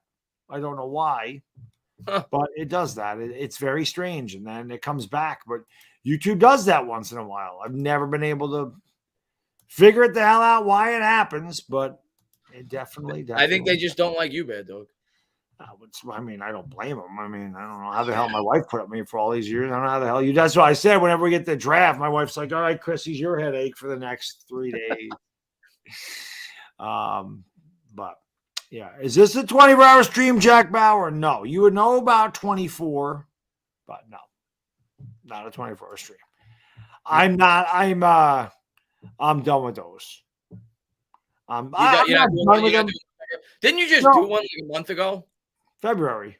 And that was after you said you said you were done with it before that one. Yeah, I said that, and I didn't say it was done. I said I didn't want to make the commitment to do them every 6 months. Oh, okay. Is that what it was? Okay. And that was another reason. Like normally I'm planning for them. I'm planning for it. And I think it was like January, maybe the beginning of January, our Giants fan and I were talking. I'm like, you know what? I want to do another one. I just want to do it. And I've said, I'm like, I'm not committing to it. I'm not going to commit to it. But I'm like, you know what? By the time August rolls around again, I said, maybe it won't be August. Maybe it'll be July. Maybe it'll be another time of the month. But I'm sure I'll do it again. There's always for a good cause. I like the challenge. And I just like being able to talk about anything. Like I have so much fun talking about movies, talking about wrestling, talking about music. Yeah. talking about whatever nonsense you Well, can come up that's with. what I'll do on mine. I think that's what I would That's what spend. you have to do. Yeah, And I I would didn't spend have a lot any of- guests this time. Like people like, you gotta have guests. And I'm like, it's funny. I think that's a part of the reason I'm able to stay awake better when I don't. I asked Philly 500 and he was already, and it was late. I was like, can you come out? He's like, he goes, I would love to, man, but I had something to do. I'm like, it's not a problem. But I swear, when I get tired and I listen to other people talk, I want to fall asleep. So I'm like, if I just keep talking, I'll be okay. It's hard. You just got to kind of find what works to get through it. I've had guests and that's always fun for sure. But I found I seem like I stay awake better without them, which is weird. You would think you'd do better with somebody, and I don't know. I think I would need a lot of Red Bulls for sure. C4, man, I'm telling you, I have like 6 of them during the stream. It helps. Yeah. Pot of coffee, big breakfast, ready to rock and roll. Shave on camera for charity. I had my head shaved when my guy DWG was here. Shaved my head during one of those streams for charity. I forgot which charity it was, but shaved him. I've done a lot. I've done a lot of those. But yeah, I mean, again, I'll do one again. I don't want to make the commitment to doing it every 6 months. That was the big thing. Because they're tough. And like I said, it takes 2 days away from me, because I'm down here for 24 hours. Then I go upstairs and I go to sleep for 5-6 hours. So, I miss time with my wife and my son. It's great for charity. I love being able to do stuff for charity, but I also like spending time with my family, especially over a weekend. So that's why I always do it the week before I'm on vacation, because that way at least I'll have time with them. So Yeah. I didn't, Benjamin, but he said when I missed, Benjamin, I'm sorry. Hold on a second. Let me see if I can find the last one. I thought I read them. Where is it? Did I just put it up there? No, I read that, Benjamin. The one about being a horn dog is a good thing. Oh, how the hell did I miss that? Is that when the thing? I see it.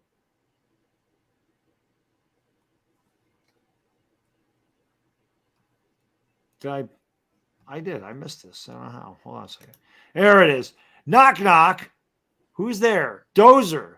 Dozer who? Dozer, the biggest I've ever seen. What do you call a herd of cows pleasuring themselves? Beef stroganoff. That's enough for one night. Beef had some good ones the other night. What's that? I like beef stroganoff. I don't like beef stroking off, but I do like beef stroganoff. Benjamin had some really good ones the other night. It was pretty funny. Sorry, Benjamin. I don't know how I missed that, but I saw it and I wanted to read it, and then I got talking, and that's just how it goes. You didn't really lose. I can't wait for Chris's 24-hour stream. It'll be the biggest rated R stream in the history of YouTube. I don't know about all that, Benjamin, but we'll have fun. I forgot what I was going to say now about there was something about that. Oh, that's what it was. So LB came out with a good one. Lord Bruns came out with a good one for Dak Prescott. He called him Dak Regress Scott, and I loved it. That was pretty funny. Dak Regress Scott. I think Dak, I wouldn't be shocked if next year the Cowboys draft a quarterback. Wouldn't be shocked. Because Dak's coming up near the end of that contract, and now it's going to really start to kick in. If the Cowboys struggle a bit this year, I could see them drafting a quarterback in the near future. We're going to draft a quarterback this year, and it's going to be late because we're going to need a backup because Tyrod Taylor isn't coming back. The Giants aren't paying him again.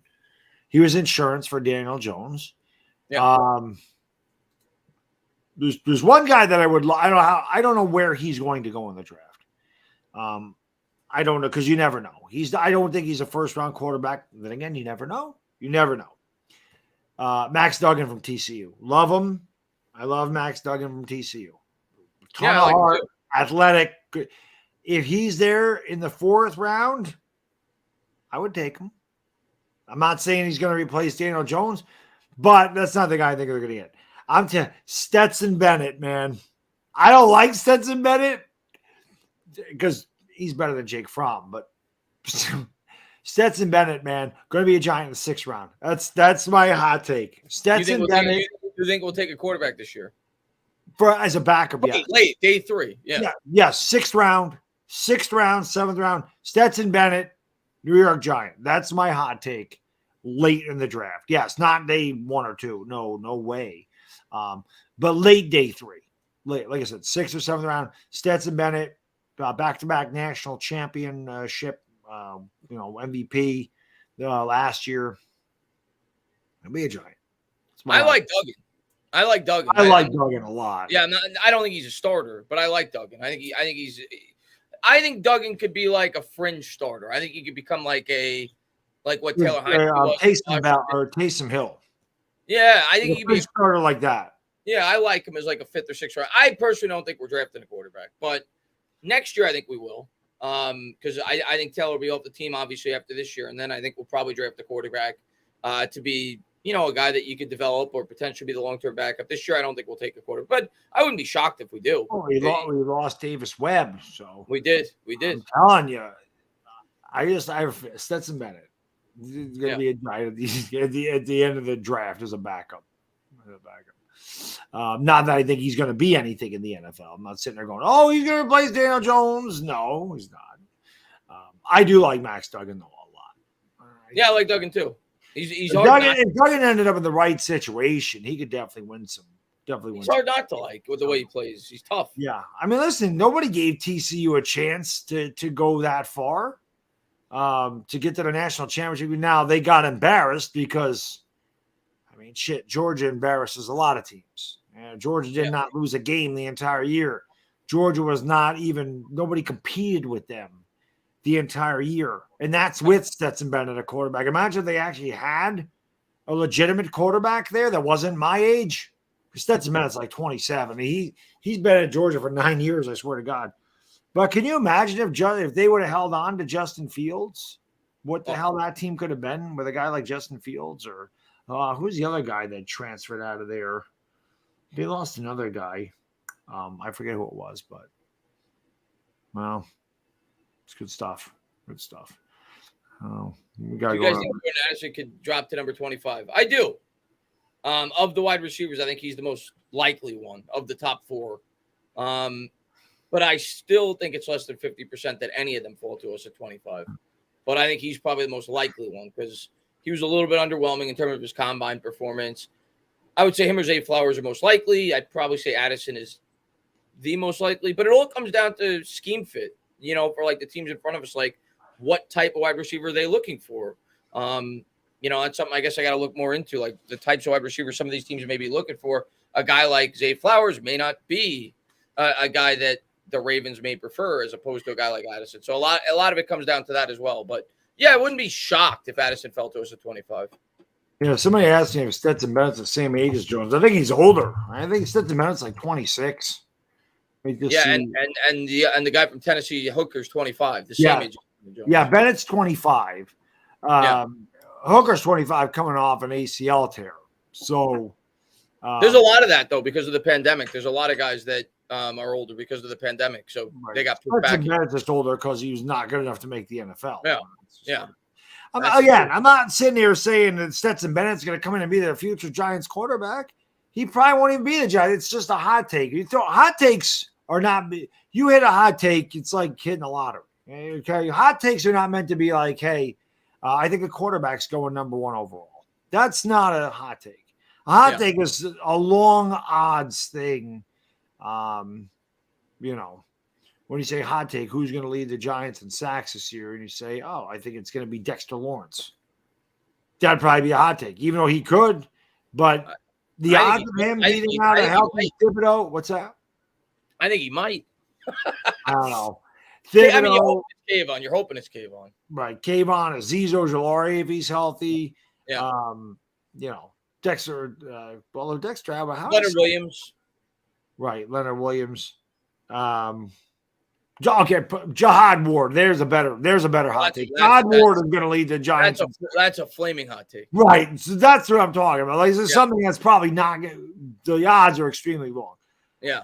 I do think Stetson Bennett could be a Giant. I have a feeling that He could be at the end of the day. Again, I'm Right, not saying they're going, he's going to be the future. When you're drafting a quarterback in the 7th round, Yeah. That's for a backup. Those are where backup quarterbacks go. Yeah, I can see it. Somebody said Ringo is a wide receiver. No, Keely Ringo is the corner from Georgia. Somebody's asking. Mingo's a wide receiver. Yeah. Keely Ringo is Mingo's a wide receiver from Ole Miss, Cy guy. Yeah. Who I like. I don't know if the Giants are going to like him, but I like him. He kind of reminds me of Debo a little bit in terms of his play style. But yeah, he's a day 2 guy. He's not a day 1 guy. People are still arguing about Pat Mahomes.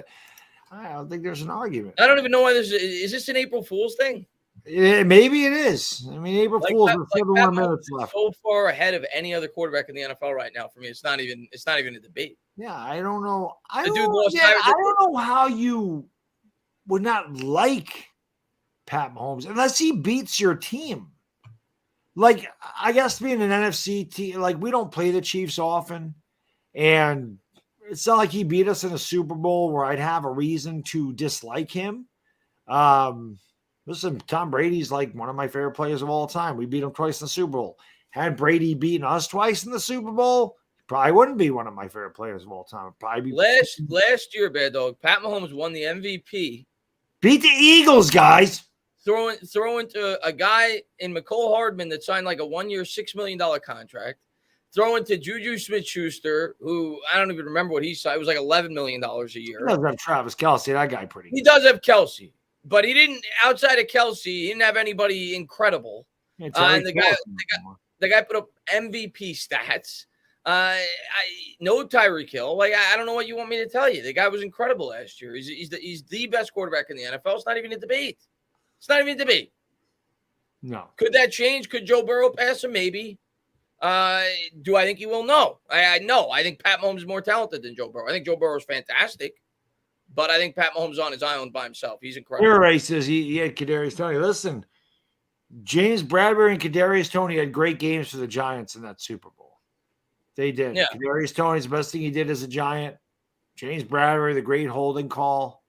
That was a beautiful thing. Except for the Eagles costing me $100. That was a great Super Bowl.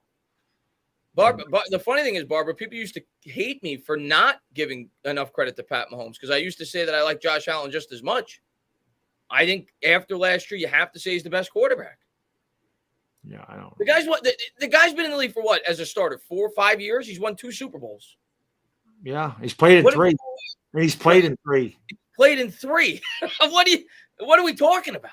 I know. What are we talking about? He's pretty. Somebody's great. I'm going to give him credit. He's great. Yeah, I guess some people just hate. I mean, listen, it happens, right? Tom Brady was hated on too. People hate Tom Brady. Some people just hate success. It's just some people's attitude. They hate guys that are winners. Me, I am inspired by those guys. Those guys become my favorite players. The guys that win all the time. Those are guys I want to emulate. I don't want to insult successful people. I want to emulate them. I want to be successful too. And because I'm at somebody's success level, I'm not going to go, oh, I want to yank them down to where I am. No, I aspire to get up to where they are. I'm not trying to yank somebody down to where I am. Hell no. I'm always trying to take steps forward. I'm not trying to bring somebody steps backwards. That's not the way I live my life. Pat Mahomes had an amazing performance in the Super Bowl. He gutted it out against Cincinnati when he hurt his, I didn't think he was even going to play. Yeah. I'm not saying that. Pat Mahomes is great. The Chiefs don't win that Super Bowl without Pat Mahomes.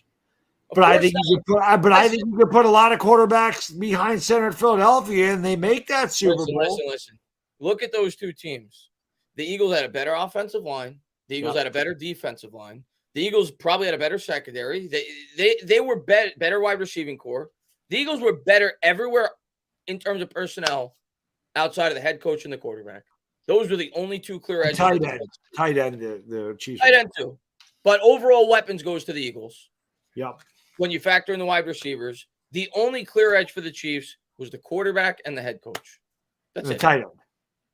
Yeah, but I'm going to include wide receivers and tight end together. Weapons. Oh, gotcha. I'm going Eagles. So the only clear edge is the quarterback and the head coach. That's it. And he beat him. The Chiefs don't have a superstar running back. Yeah. You don't have a superstar running back. Get a good running back. Got a good couple of running backs. not superstar. You need a good running game. Yeah, that's why I'm glad the Giants brought back Breida. I think he can do a lot of good things. And I think the Giants may take a running back later in the draft. I think, like you said, I would like one of those big ass bruisers like a Brandon Jacobs to just kind of mix it up. Barkley's a strong kid, but he's not a power runner. And I think you want to try to preserve. I don't know if he's going to be in the long-term plans, but I think you want to try to preserve Saquon and get the most out of him. So I think it only makes sense to try to get a bruiser to take some of those. Where do you think Ezekiel Elliott ends up? I have no idea, but to be honest with you, I don't think Zeke's very good anymore. Like he's still good in terms of those tough yards in between the tackles, but he's not near the running back he was. No, God, no. God, he'll never be that guy. He ate too much. Idiot. But I'm just curious where you think he'll. I honestly haven't even been keeping up with the rumors with Zeke. I don't even know where he's. I don't know. I have not heard any rumors about him. That's why I'm just curious where he would fit. Yeah, I'm sure the Chargers. Let me take a look. Actually, let me look at the Ezekiel Elliott rumors. I'm curious to see where people are saying that he may end up. Bucks, Eagles, Bengals. Those have been the three rumored teams as of late for Ezekiel Elliott. Do you see him going to the Eagles after they just got Elijah Penny? I could see it. Yeah, I could see it. Wow. Not that he scares me at this point, but yeah, I could see it. Yeah. And he'd do well behind that offensive line. Yep. I don't know. But listen, guys, we've been live for 2 hours. We just want to get our feet wet again, bring this show back because it is April and the draft is around the corner. So appreciate you hanging out. Again, not a lot to talk about. And again, we'll hear more rumors as the weeks progress and everything else. We'll be able to talk more about it. We'll get more excited as the draft goes. We'll have probably a clear vision. You'll start to hear things about who the Giants are targeting and what they're looking to do. May have some more free agent signings. Maybe have some trades. Might not be our team, but you might next time we do this. And again, if you haven't done so, I forgot to mention this tonight. Make sure you go into the description, subscribe to Chris, the Entertaining Talking Sports, because we do this show every week. We'll do it on his channel next week, but maybe Odell Beckham will be a Jet. Who knows? There's always stuff to talk about as the draft gets closer. So, and of course, you always take your questions from the chat, which is always good. But yes, draft not too far away, guys. Girls, about 4 weeks from Thursday it was. So less than 4 weeks away. Chris and I will be live every day of the draft week. Yeah, it might be a different time because my vacation's a little bit different this year, but definitely we'll be live. Just might not be in the middle of the day every day. I probably I probably feel. We'll figure it out. But we'll obviously cover it. We'll be live a ton leading up into the draft. We'll be live a ton. Yes, yeah, absolutely. All right, guys, girls. So we're going to get out of here. Thank you for being here. Enjoy the rest of your weekend. And we will see you next time for the Entertaining Talking Sports. It's Bad Diggy Dizzle. We gone.